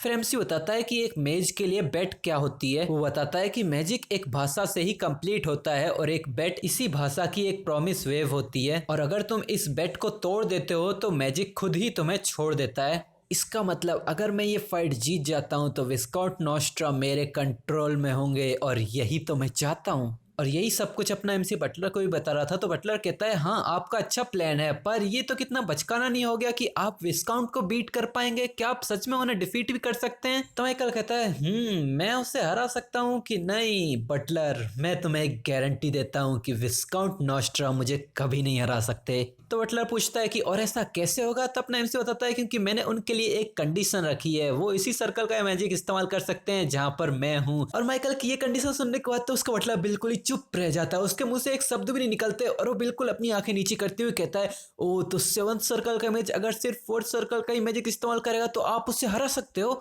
तो क्या आप बस इसी कंडीशन पे राजी हुए हो? तो अपना एमसी कहता है, हाँ मैं इसी कंडीशन पे राजी हुआ हूँ। तो बटलर अपने कोट में हाथ डाल के कुछ निकालने लगता है। तो माइकल कहता है, हे बटलर क्या निकाल रहे हो तुम? यंग मास्टर आखिर आपके कहने का क्या मतलब है? ये है मेरा रेजिग्नेशन लेटर। मैं पागल हो गया हूँ आपकी ये बकवास सुन के, आपको ज्यादा ही बात करते हो और बिल्कुल भी कुछ काम नहीं करते हो। मैं अब यहीं पर ही रुक रहा हूँ और चला मैं। तभी अपना एमसी फायर मैजिक का इस्तेमाल करके उसका रेजिग्नेशन लेटर ही चला देता है और बटलर की आंखों के सामने उसका लेटर राख में बदल जाता है। और अपना एमसी कहता है, बटलर मेरे ऊपर भरोसा करो। तो वो भी चिल्लाने लग जाता है, नहीं आप तो अभी भी 4th सर्कल में पहुंचे हो, विस्काउंट तो कब का 7th सर्कल में पहुंच गया है, आप कैसे ही उन्हें हरा सकते हो? तो बटलर को इतना जोर से चिल्लाता वो देख के माइकल कहता है, डैम यू, क्या तुम्हें सच में पता है कि विस्काउंट 7th सर्कल के पावरफुल मैजिशियन है? तो उसका बटलर भी मुंह फेर लेता है और वो कहता है, नहीं आखिर मुझे कैसे ही पता हो सकता है? तो अपना एमसी कहता है, वेल एनीवेज जो भी हो तुम चिंता मत करो, अगर यहाँ जीतने का कोई रास्ता नहीं होता तो मैं ये फाइट करने का सोचता भी नहीं। तो बटलर पूछता है कि मुझे नहीं पता कि आपको जीतने का चांस कहाँ ही दिख रहा है? तो अपना एमसी कहता है, अगर तुम्हें सिंपली बताऊं तो विस्काउंट नोस्ट्रो के सारे 7 सर्कल्स फोर्सफुली बनाए गए हैं। ये सुन के तो दोनों ही एक दूसरे की आंखों में घूरने लगते हैं। तभी उसका बटलर फिर से कोर्ट में हाथ डालता है। तो अपना एमसी कहता है, हे वापस रखो उसे, वैसे भी मैं तुम्हारे रेजिग्नेशन लेटर को एक्सेप्ट नहीं करने वाला। अब मेरी बात सुनो, जब भी किसी को हाई सर्कल्स को अचीव करना पड़ता है तो उसे लोअर सर्कल के मैजिक को मास्टर करना पड़ता है। तो बटलर कहता है, ये ऑब्वियस ऑर्डर है, मतलब कि सबको पता है और सबको ये करना ही पड़ता है। तो माइकल कहता है, विस्काउंट नोस्ट्रो ने इसी ऑब्वियस स्टेप को खत्म किया, मतलब कि मिस किया है। उन्हें लगता है कि उन्होंने 7 सर्कल्स को अचीव कर लिया है तो उन्होंने लोअर सर्कल के मैजिक को मास्टर पहले से ही कर लिया है, पर रियलिटी में ऐसा कुछ भी नहीं है। फोर्सफुली किसी भी सर्कल को बनाने की कॉस्ट बहुत ज्यादा हेवी होती है, इसीलिए हम विस्काउंट को किसी नॉर्मल 7 सर्कल के मैजिक से कंपेयर भी नहीं कर सकते। वो नॉर्मली एक 7 सर्कल का मैजिक कास्ट कर सकते हैं, उस मैजिक का शो ऑफ के लिए इस्तेमाल कर सकते हैं, पर किसी फाइट में वो 7 सर्कल के सामने कुछ भी नहीं है। इवन मैं भी उन्हें हरा सकता हूँ। ये सब कुछ मैजिक को लेके नॉलेज के ऊपर डिपेंड करता है और मेरी नॉलेज और परसेप्शन उनसे बहुत ज्यादा है।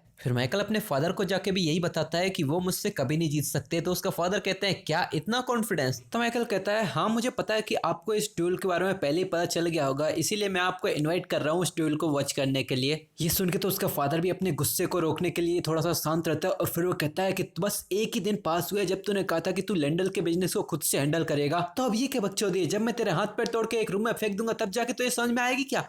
वो इससे ये साबित होता है कि बस इंडिया में ही नहीं, फादर का टेम्पर तो हर देश में खराब होता है। फिर माइकल कहता है मैं कोई मजाक नहीं कर रहा हूँ फादर। तो ये भी अब परेशान होने लगता है और ये सोचता है कि कहीं मेरी मैजिक की टीचिंग में कोई कमी तो नहीं रह गई, और वो एमसी की इस थिंकिंग के लिए खुद को ही कोसने लगता है। और ये देख के अपना एमसी सोचता है शायद एक मोमेंट के लिए पापा ये सोच रहे होंगे कि मैं शर्त लगा के खुद विस्काउंट का स्टूडेंट बनना चाहता हूँ। तो ये डाउट क्लियर करने के लिए माइकल कहता है कि मेरे पास हारने का कोई इंटेंशन नहीं है, मैं विस्काउंट को हरा के उन्हें अपना स्टूडेंट बनाऊंगा। ये सुनकर उसका फादर पता नहीं कहां से एक मुगदल बाहर निकाल लेते हैं। ये देख के माइकल कहता है क्या आप क्या कर रहे हो? तो उसका फादर कहता है कि पागल कुत्तों को पीटना जरूरी है। तो माइकल कहता है अरे मैं पूरी तरह से ठीक हूँ। तो उसका फादर कहता है तो पूरी तरीके से ठीक इंसान ऐसी बकवास बकचोदी क्यों कर रहा है? ये सुन के माइकल भी अब एक स्माइल देता है और वो हंसते हुए बताता है कि विस्काउंट नोस्ट्रा हमारी फैमिली के लिए एक वेसल है ना, जिस पे उसका फादर भी हाँ करता है। तो माइकल कहता है तो क्या इस फैमिली का सक्सेसर अगर उस वेसल के गले में पट्टा बांधे तो क्या इसमें कुछ गलत है? तो उसका फादर भी कहता है क्या गले में पट्टा बांध रहे हैं? ये सुनकर उसका फादर अपना मुगदल ठोकते हुए कहता है कि एक ऐसा बंदा जो अभी तक मुश्किल से 4th सर्कल पे ही पहुंचा, उसके पास इतना कॉन्फिडेंस है कि वो 7th सर्कल से जीत सके। माइकल कहता है कि अगर मेरे पास इतना कॉन्फिडेंस ना होता तो मैं ये शुरू ही नहीं करता। तो उसका फादर पूछता है कि क्या हो अगर तुम हार गए तो अपना एमसी कहता है तो मैं विस्काउंट नोस्ट्रा का एक स्टूडेंट बन जाऊंगा। ये सुनकर उसका फादर गुस्से में कहता है यही तो तुम्हारी प्रॉब्लम है, अब मुझे तुम्हारे साथ क्या करना चाहिए? और वो बहुत इरिटेट होते हुए कहता है कि तुम्हें पता है ना कि मुझे क्या चाहिए है ना? तो अपना एमसी कहता है अरे हाँ मुझे अभी याद आया, जब भी मैं कोई बड़ी प्रॉब्लम खड़ी करता था तो मेरे फादर को मेरे पैरों को पीटना बहुत ज्यादा पसंद था। तो वो उसके फादर से कहता है कि ठीक है मैं फैमिली की शांति के लिए खुशी खुशी अपने पैरों को ऑफर करूंगा। ये सुनकर तो उसका फादर भी कहता है ठीक है तो ये प्रॉमिस रहा।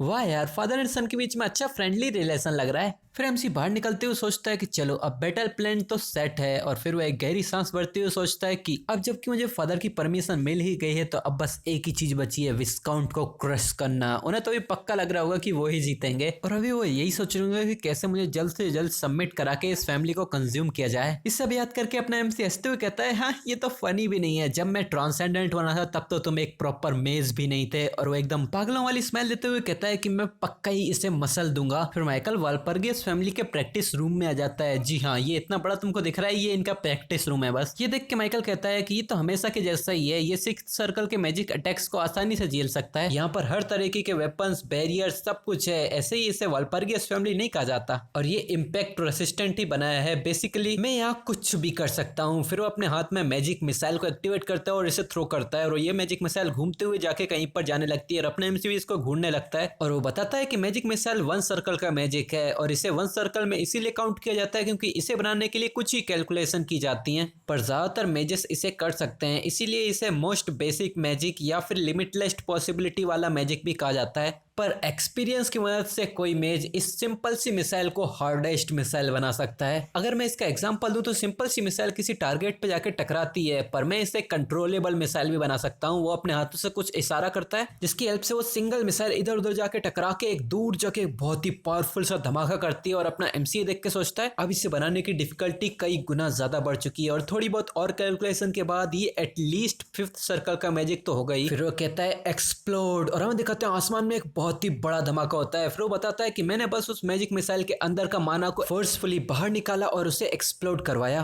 और ऐसी छोटी मोटी कैलकुलेशन के लिए भी तुम्हारा माना पे कंट्रोल अच्छे से जरूरी है, और तुम्हारा ये सब कुछ सर्कल्स पे भी डिपेंड करता है। यही डिफरेंस है हाई और लो सर्कल के मैजेस में। और वो कहता है कि मेरा कंट्रोल पहले से ज्यादा नहीं बदला है, भले ही मेरी बॉडी जवान हो गई है पर मेरा दिमाग अब भी सेम है। हाँ ये कैसे हो सकता है? क्या इसका दिमाग को भी जवान नहीं हो जाना चाहिए था? ये समय में पीछे है तो इसका दिमाग भी तो जवान होगा ना। इस पे तुम्हारा क्या ओपिनियन है कमेंट सेक्शन में बताओ। यहाँ अपना एमसी कहता है कि अब भी बैटल शुरू होने में 1 घंटा है, तो क्या तब तक मुझे छोटे मोटे मैजिक्स को टेस्ट करना चाहिए? और वो बताता है कि मेरे ट्रांसेंड करने से पहले नोस्ट्रा ने मुझे सब कुछ फोर्स वाइल्ड मैजिक के बारे में ही सिखाया था। भले ही सर्कल्स इससे जल्दी बन के स्टेबल हो जाए, पर इसके बाद तुम कभी भी 8th सर्कल के पार नहीं जा सकते, इसीलिए मुझे वो सब कुछ भूल के सब कुछ शुरू से शुरू करना पड़ेगा। अगर मेरे पास 1 in 1000 लोगों वाला टैलेंट नहीं होता तो मैं तो कभी ये रिस्टार्ट भी नहीं कर पाता। चलो अब वैसे भी समय होने ही वाला है। फिर हमारा सीन चेंज होकर विस्काउंट की तरफ आता है, जो कि इस समय बहुत खुश था और अपने कपड़ों से तैयार होकर बिल्कुल ही स्टाइल मार रहा होता है। और वो कहता है अब माइकल के मास्टर के तौर पे मैं वाल्परगियस फैमिली का एक पिलर बन जाऊंगा। फिर तभी उसकी चेस्ट में बहुत जोर का दर्द होने लगता है और वो अपनी चेस्ट पकड़ के चीखने लगता है। वो अपने घुटनों पे आ जाता है। ये खांसी रहा था, तभी पीछे से एक आवाज आती है, विस्काउंट नोस्ट्रा। तो ये भी पीछे मुड़ के कहता है, योर मेजेस्टी, आप यहाँ हमें दिखाते हैं ये माइकल का फादर है। वो यहाँ आके कहते हैं कि तुमने मेरे बेटे के साथ एक शर्त लगाई है। तो ये विस्काउंट कहता है, हाँ, यंग मास्टर ने ये खुद ऑफर किया था। ये तो वैसे भी अच्छा है, मैं ये सोच ही रहा था कि उन्हें एक प्रॉपर गाइड की जरूरत है। तो उसका फादर कहता है, एक गाइड? हाँ, तुमने मुझे कई सारे खतरों से बचाया और मुझे बचपन से ही सपोर्ट किया है, मुझे ये सब कुछ याद है, इसीलिए मैं तुम्हारे कामों में बिना इंटरफेयर किए बस देखे जा रहा हूँ। तो ये सुन के तो विस्काउंट की भी आंखें डार्क हो जाती हैं। फिर वो अपना सर उठा के एक सेटिस्फाइड स्माइल देते हुए कहता है, ऑफ कोर्स, योर मैजेस्टी ने हमेशा मेरी जरूरतों पे ध्यान दिया है, मुझे ये बिल्कुल पता है, तो इसीलिए आप मुझे एक चांस दे रहे हैं। तो यहाँ माइकल का फादर कहता है, चांस? अगर तुम इसे ऐसा देखते हो तो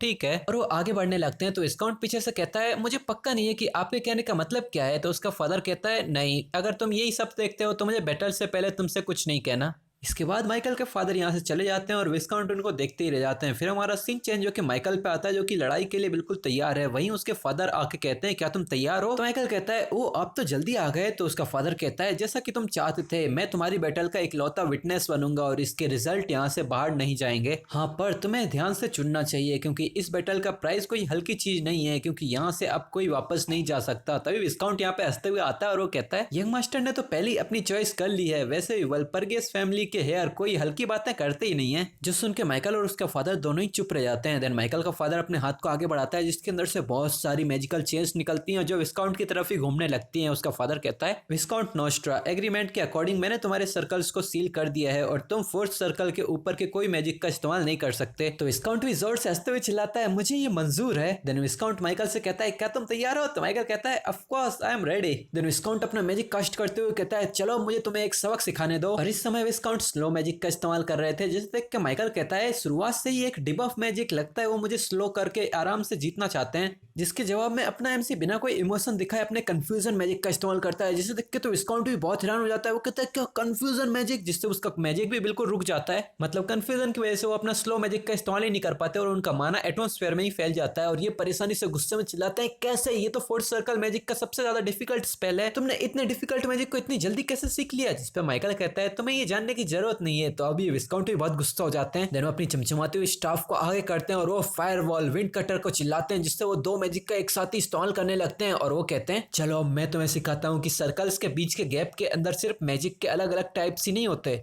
वो इन दो मैजिक्स का तो इस्तेमाल कर ही रहे थे, पर तभी वो एक अर्थ ब्रेक नामक मैजिक का इस्तेमाल करते हैं, जिससे नीचे की पूरी जमीन टूट जाती है और जमीन के टुकड़े माइकल की तरफ भी बढ़ने लगते हैं। और दूर से विंड कटर और फायरबॉल एक साथ ही एमसी की तरफ बढ़ रहे थे। इस समय अपना एमसी अपनी आंखें चमकाते हुए सब कुछ स्कैन करता है और वो कहता है, माना बैरियर। और सारे के सारे स्पेल्स जाके एक अजीब से बैरियर से टकराने लगते हैं। देखने से ये बैरियर बहुत ज्यादा पावरफुल लग रहा था और ये बहुत पावरफुल होता भी है, क्योंकि इसने विस्काउंट के तीनों स्पेल्स को रोक लिया था। और अपना एमसी देख के कहता है, लॉजिकली विस्काउंट के शब्द भी गलत नहीं है, क्योंकि कोई भी ऑब्वियस फोर्थ सर्कल का मैच इन पावरफुल स्पेल्स को ब्लॉक नहीं कर सकता। ये स्वॉर्डमैनशिप की तरह नहीं है, मैजिक एक अनफेयर स्टडी है। स्वॉर्डमैनशिप में जितना पावरफुल तुम्हारा ऑरा होता है, तुम भी उतना ही ज्यादा पावरफुल हो जाते हो। और भले ही तुम्हारे पास कितनी ज्यादा फिजिकल स्ट्रेंथ हो, इस गैप को भरना कोई पॉसिबल नहीं है। पर मैजिक में अगर तुम्हारे पास एक ऐसा दिमाग है जो कैलकुलेट कर सकता है, तो तुम इम्पॉसिबल को भी पॉसिबल कर सकते हो। और वो अपनी मैजिक मिसाइल को कास्ट करने लगता है। यहाँ जब नोस्ट्रा देखता है कि ये तो वन सर्कल का मैजिक है, तो वो पूछता है, तुम वन सर्कल के मैजिक से क्या करने वाले हो? पर माइकल बिना कोई इमोशन दिखाए कहता है, मल्टी कास्टिंग। और पलक झपकते ही एक मैजिक मिसाइल बहुत सारी मैजिक मिसाइल में ट्रांसफॉर्म हो जाता है और अपना एमसी कहता है, फ्री कंट्रोल, मल्टीपल एक्सप्लोजन। विस्काउंट बस इसको देखते ही रह जाता है। अपना एमसी कंटिन्यू करता है, कंसेक्यूटिव माना barrier, directional change, core penetration, detailed control. और इतना सब कुछ एक साथ देख के तो विस्काउंट की छड़ी उसके हाथ से छूट जाती है। यहाँ अपने एमसी कहता है, फ्रेगमेंट, एक्सपेंशन। उसके सारे के सारी मैजिक मिसाइल बहुत ही जाइंट में ट्रांसफॉर्म होने लगते हैं। इतनी खतरनाक मैजिक को देख के यहाँ पे विस्काउंट सोचता है, कहीं वन सर्कल का मैजिक है, इसने वन सर्कल के स्पेल्स को तो कब का सरपास कर दिया। एक फोर्थ सर्कल का मैज इतने पावरफुल कॉम्प्लिकेटेड स्पेल्स को कैसे यूज कर सकता है? तो अपना एमसी यहाँ पर कहता है, विस्काउंट नोस्ट्रा, अब मैं तुम्हें दिखाता हूँ, ये है असली मैजिक। और वो सारी की सारी मैजिक मैजिक मिसाइल्स को विस्काउंट की तरफ ही शूट कर देता है, जिसे देख के विस्काउंट भी अपनी छड़ी उठा के शील्ड कास्ट करता है और वो मिसाइल शील्ड से टकराती है पर शील्ड नहीं टूटती, जिसे देख के वो बहुत खुश हो जाते हैं और वो हंसते हुए चिल्लाते हैं, क्या तुम्हें सच में लगा था कि मैं ऐसी किसी चीज से हिट हो जाऊंगा? तभी माइकल कहता है एक्सप्लोड, और बहुत सारी मिसाइल्स आके सीधा उसके माना बैरियर पे ही एक्सप्लोड होने लगती हैं। सारे के सारे धमाके विस्काउंट की शील्ड पर ही हो रहे थे और हमें थोड़ी देर के बाद का सीन दिखाते हैं जहां से विस्काउंट निकलते हुए कहते हैं, क्या एक्सप्लोड? आखिर तुम्हारे पास किस तरह का कंट्रोल है? तुमने क्या किया है? तभी माइकल कहता है, तुमने खुद अपनी आंखों से देखा है, मैंने कैलकुलेट किया और माना को थोड़ा मिसाइल्स के अंदर छुपाया और बाद में उन्हें फोर्स किया एक्सप्लोड करने के लिए। जो सुनने के बाद भी यहाँ विस्काउंट चिल्लाने लग जाते हैं, नहीं ऐसा तुमने अलाउड नहीं था, तुमने चीटिंग की है, तुमने जरूर कुछ तो ऐसा किया है जो कि अलाउड नहीं था। जो सुन के माइकल दीवार पे एक पंच मारता है और वो कहता है, विस्काउंट अब तुम लाइन क्रॉस कर रहे हो, मैं एक वल्परगियस के तौर पर बैटल लड़ रहा हूँ। ये सुनकर तो विस्काउंट भी उम्मीद करने लगते हैं। अपना एमसी कहता है, अगर तुम्हें ऐसा लगता है कि मैं किसी विचक्राफ्ट का यूज कर रहा हूँ तो तुम्हें कुछ तो पक्का होना चाहिए और ऐसा नहीं है कि तुम ऐसा इंजाम लगाने के बाद बच पाओगे। ये सुनकर तो विस्काउंट भी घुटनों पे आ जाते हैं और वो अपनी कांपती आवाज में कहते हैं, मैं झूठ बोल रहा था। वो खुद ही हार मान जाते हैं और अपना एमसी एक स्माइल देता है और वो अपना मैजिक का इस्तेमाल करते हुए कहता है, ठीक है तो मैं ये मान लेता हूँ। और वही उसकी पावरफुल मैजिक मिसाइल्स फिर से विस्काउंट की तरफ ही बढ़ने लगती है तो विस्काउंट भी जोर से चिल्लाता है, सील्ड, और बहुत सारे धमाके होते हैं, चारों तरफ धुआं फैलने लगता है और हमें विस्काउंट को खांसते हुए दिखाया जाता है। वो बहुत जोर जोर से खांस रहे थे तो अपना एमसी कहता है, खड़े हो जाइए विस्काउंट, अभी ये खत्म नहीं हुआ। और यहाँ विस्काउंट गुस्से में सोचता है कि मैं ऐसे बेइज्जत कैसे हो सकता हूँ। वो धीरे धीरे करके खड़े होने लगता है और वो हंसते हुए कहता है, ऑल राइट यंग मास्टर, आपने तो मेरी सारी उम्मीदों को पार कर दिया। ठीक है तो अब मैं भी तुम पर इजी नहीं जाऊंगा, अब मैं तुम्हें दिखाऊंगा कि सेवंथ सर्कल मेज होना क्या होता है। इसके बोलते ही यहाँ माइकल दो और मिसाइल्स को शूट कर देता है जो कि जाके उसके ऊपर धमाका करती है विस्काउंट ने, लेकिन इस बार वहां पर दो शील्ड्स बना ली थी और यहाँ अब ज्यादा डैमेज नहीं पड़ रहा है। ये देख के अपने भी समझ जाता है कि मिसाइल से अब काम नहीं चलेगा क्योंकि दो बैरियर की लेयर होने की वजह से अब मिसाइल्स का इंपैक्ट माना की सप्लाई को कट ऑफ नहीं कर रहा। तभी विस्काउंट अपनी मल्टीकास्टिंग का यूज करता है, तभी उसके बगल से बहुत सारी तीन तीन फायर बॉल्स की टाइप की लेजर्स बन जाती हैं। ये देख के तो माइकल का फादर भी बहुत हैरान हो गया था। वो कंफ्यूजन में कहता है, फोर्थ सर्कल स्पेल की मल्टीकास्टिंग? वो हैरानी से खड़ा हो जाता है और वो बताता है, नॉर्मली सेवन सर्कल के मेज सेवन सर्कल के स्पेल्स तक को मल्टीकास्ट कर सकते हैं पर वो भी इतने नहीं कर सकते। वो हैरानी से नीचे बैठ जाता है और वो सोचता है, क्या ये फोर्थ सर्कल के तीन तीन स्पेल को कास्ट कर रहा है? तो विस्काउंट नोस्ट्रा अपनी इस स्किल को छुपा रहे थे। इस तरफ विस्काउंट बहुत जोर जोर से पागलों की तरह हंसते हुए चिल्लाता है, भले यंग मास्टर ने मेरी सारी एक्सपेक्टेशन को सरपास कर दिया हो, फिर भी मुझे नहीं लगता कि आप फोर्थ सर्कल के तीन सबसे स्ट्रॉन्गेस्ट स्पेल को संभाल पाओगे। तभी उसकी छाती में दर्द होने लगता है पर फिर वो खुद को संभालता है और वो हंसते हुए चिल्लाता है, अपने सारे स्पेल्स को एमसी की तरफ लॉन्च करता है और वो कहता है कि अब इस सबको खत्म करते हैं। तीनों स्पेल्स माइकल की तरफ बढ़ने लगते हैं। माइकल का फादर भी कहता है, चलो अब ये खत्म हो गया। यहाँ विस्काउंट भी जोर जोर से हंसने लगता है और वो कहता है, मैं जीत गया। पर तभी इसकी शकल छू से वो आम जैसी हो जाती है और वो बहुत ही कंफ्यूज जाता है क्योंकि सामने ही धुआं में अपना एमसी कुछ लिए खड़ा था और हमें दिखाते हैं माइकल विस्काउंट के अटैक को हाथ में लिए खड़ा था और उस अटैक से कुछ भी नहीं हो रहा था एमसी को। और एमसी कहता है, तो आपका हो गया, अब मेरी बारी। ये देख के तो मार्क्विस और विस्काउंट दोनों का मुंह खुला का खुला ही रह जाता है। विस्काउंट यहाँ बहुत ही ज्यादा घबराते हुए कहते हैं, आखिर ये कैसे हो सकता है, तुमने मेरा मैजिक।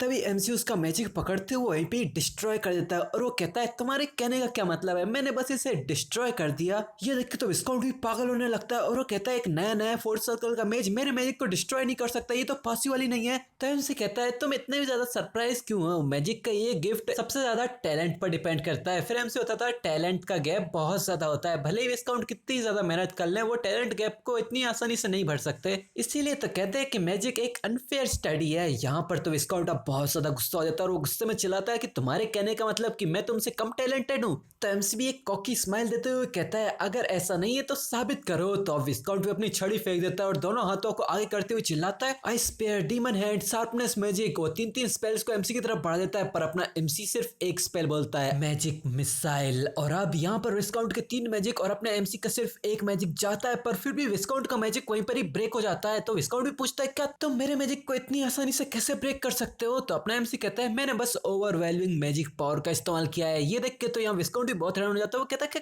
क्या क्या बात कर रहे हो? पर अब माइकल कुछ जवाब ना देते हुए सीधा मल्टीकास्टिंग का यूज करता है और इस बार तो बहुत सारी मैजिक मिसाइल समन हो जाती हैं और ये देख के तो विस्काउंट की भी फट जाती है और वो भी कहता है, भले ये मैजिक मिसाइल है पर इनका ये अमाउंट। अब माइकल कहता है कि विस्काउंट, आपने मेरे पिछले अटैक को शील्ड से रोक लिया था, तो अब मैं भी क्यूरियस हो रहा हूँ, अगर मैं इसके अमाउंट को 10 से मल्टीप्लाई करके एक साथ तुम्हारे ऊपर हमला करूं तो क्या तुम इसे ब्लॉक कर पाओगे? एक बार मुझसे किसी ने कहा था, एक्सप्लोजन्स आर आर्ट, और वो अपनी सारी मिसाइल्स को इसकी तरफ शूट कर देता है और ये एकदम से चिल्लाता है, शिल्ड, और हमें इसका घबराया हुआ चेहरे से साफ पता चल रहा है कि इसकी कितनी बुरी हालत हो गई है। सारी मिसाइल जाती हैं और वहां पे बहुत सारे धमाके होने लगते हैं। और अब मैं इस एपिसोड को यहीं पर ही खत्म करता हूँ। तो अब तुम लोग मुझे बताओ, क्या विस्काउंट एमसी के स्टूडेंट बनने के लिए हाँ करेंगे? तो अब मैं तुम लोगों को बता दूं, विस्काउंट उतना भी बुरा इंसान नहीं है, बस उसके गोल्स कुछ ज्यादा ही पावरफुल हैं और वो अपने गोल्स के चक्कर में किसी चीज पर ध्यान नहीं देता। पर इसमें अब वो एमसी के सामने हार मानेगा या नहीं, ये तो तुम्हें अगले एपिसोड में ही पता चलने वाला है। तो अगले एपिसोड का इंतजार करो। मैं भी ये कोशिश करूंगा कि मैं इस सीरीज की वीडियोस जल्दी लेके आऊं। तो अब तुम लोगों की वीडियो पसंद आई तो वीडियो को लाइक करो, चैनल पर नए हो तो सब्सक्राइब करो और कमेंट सेक्शन में अपना सपोर्ट भी दिखाओ। तो अब हम मिलेंगे तुमसे नेक्स्ट एपिसोड, तब तक के लिए बाय बाय।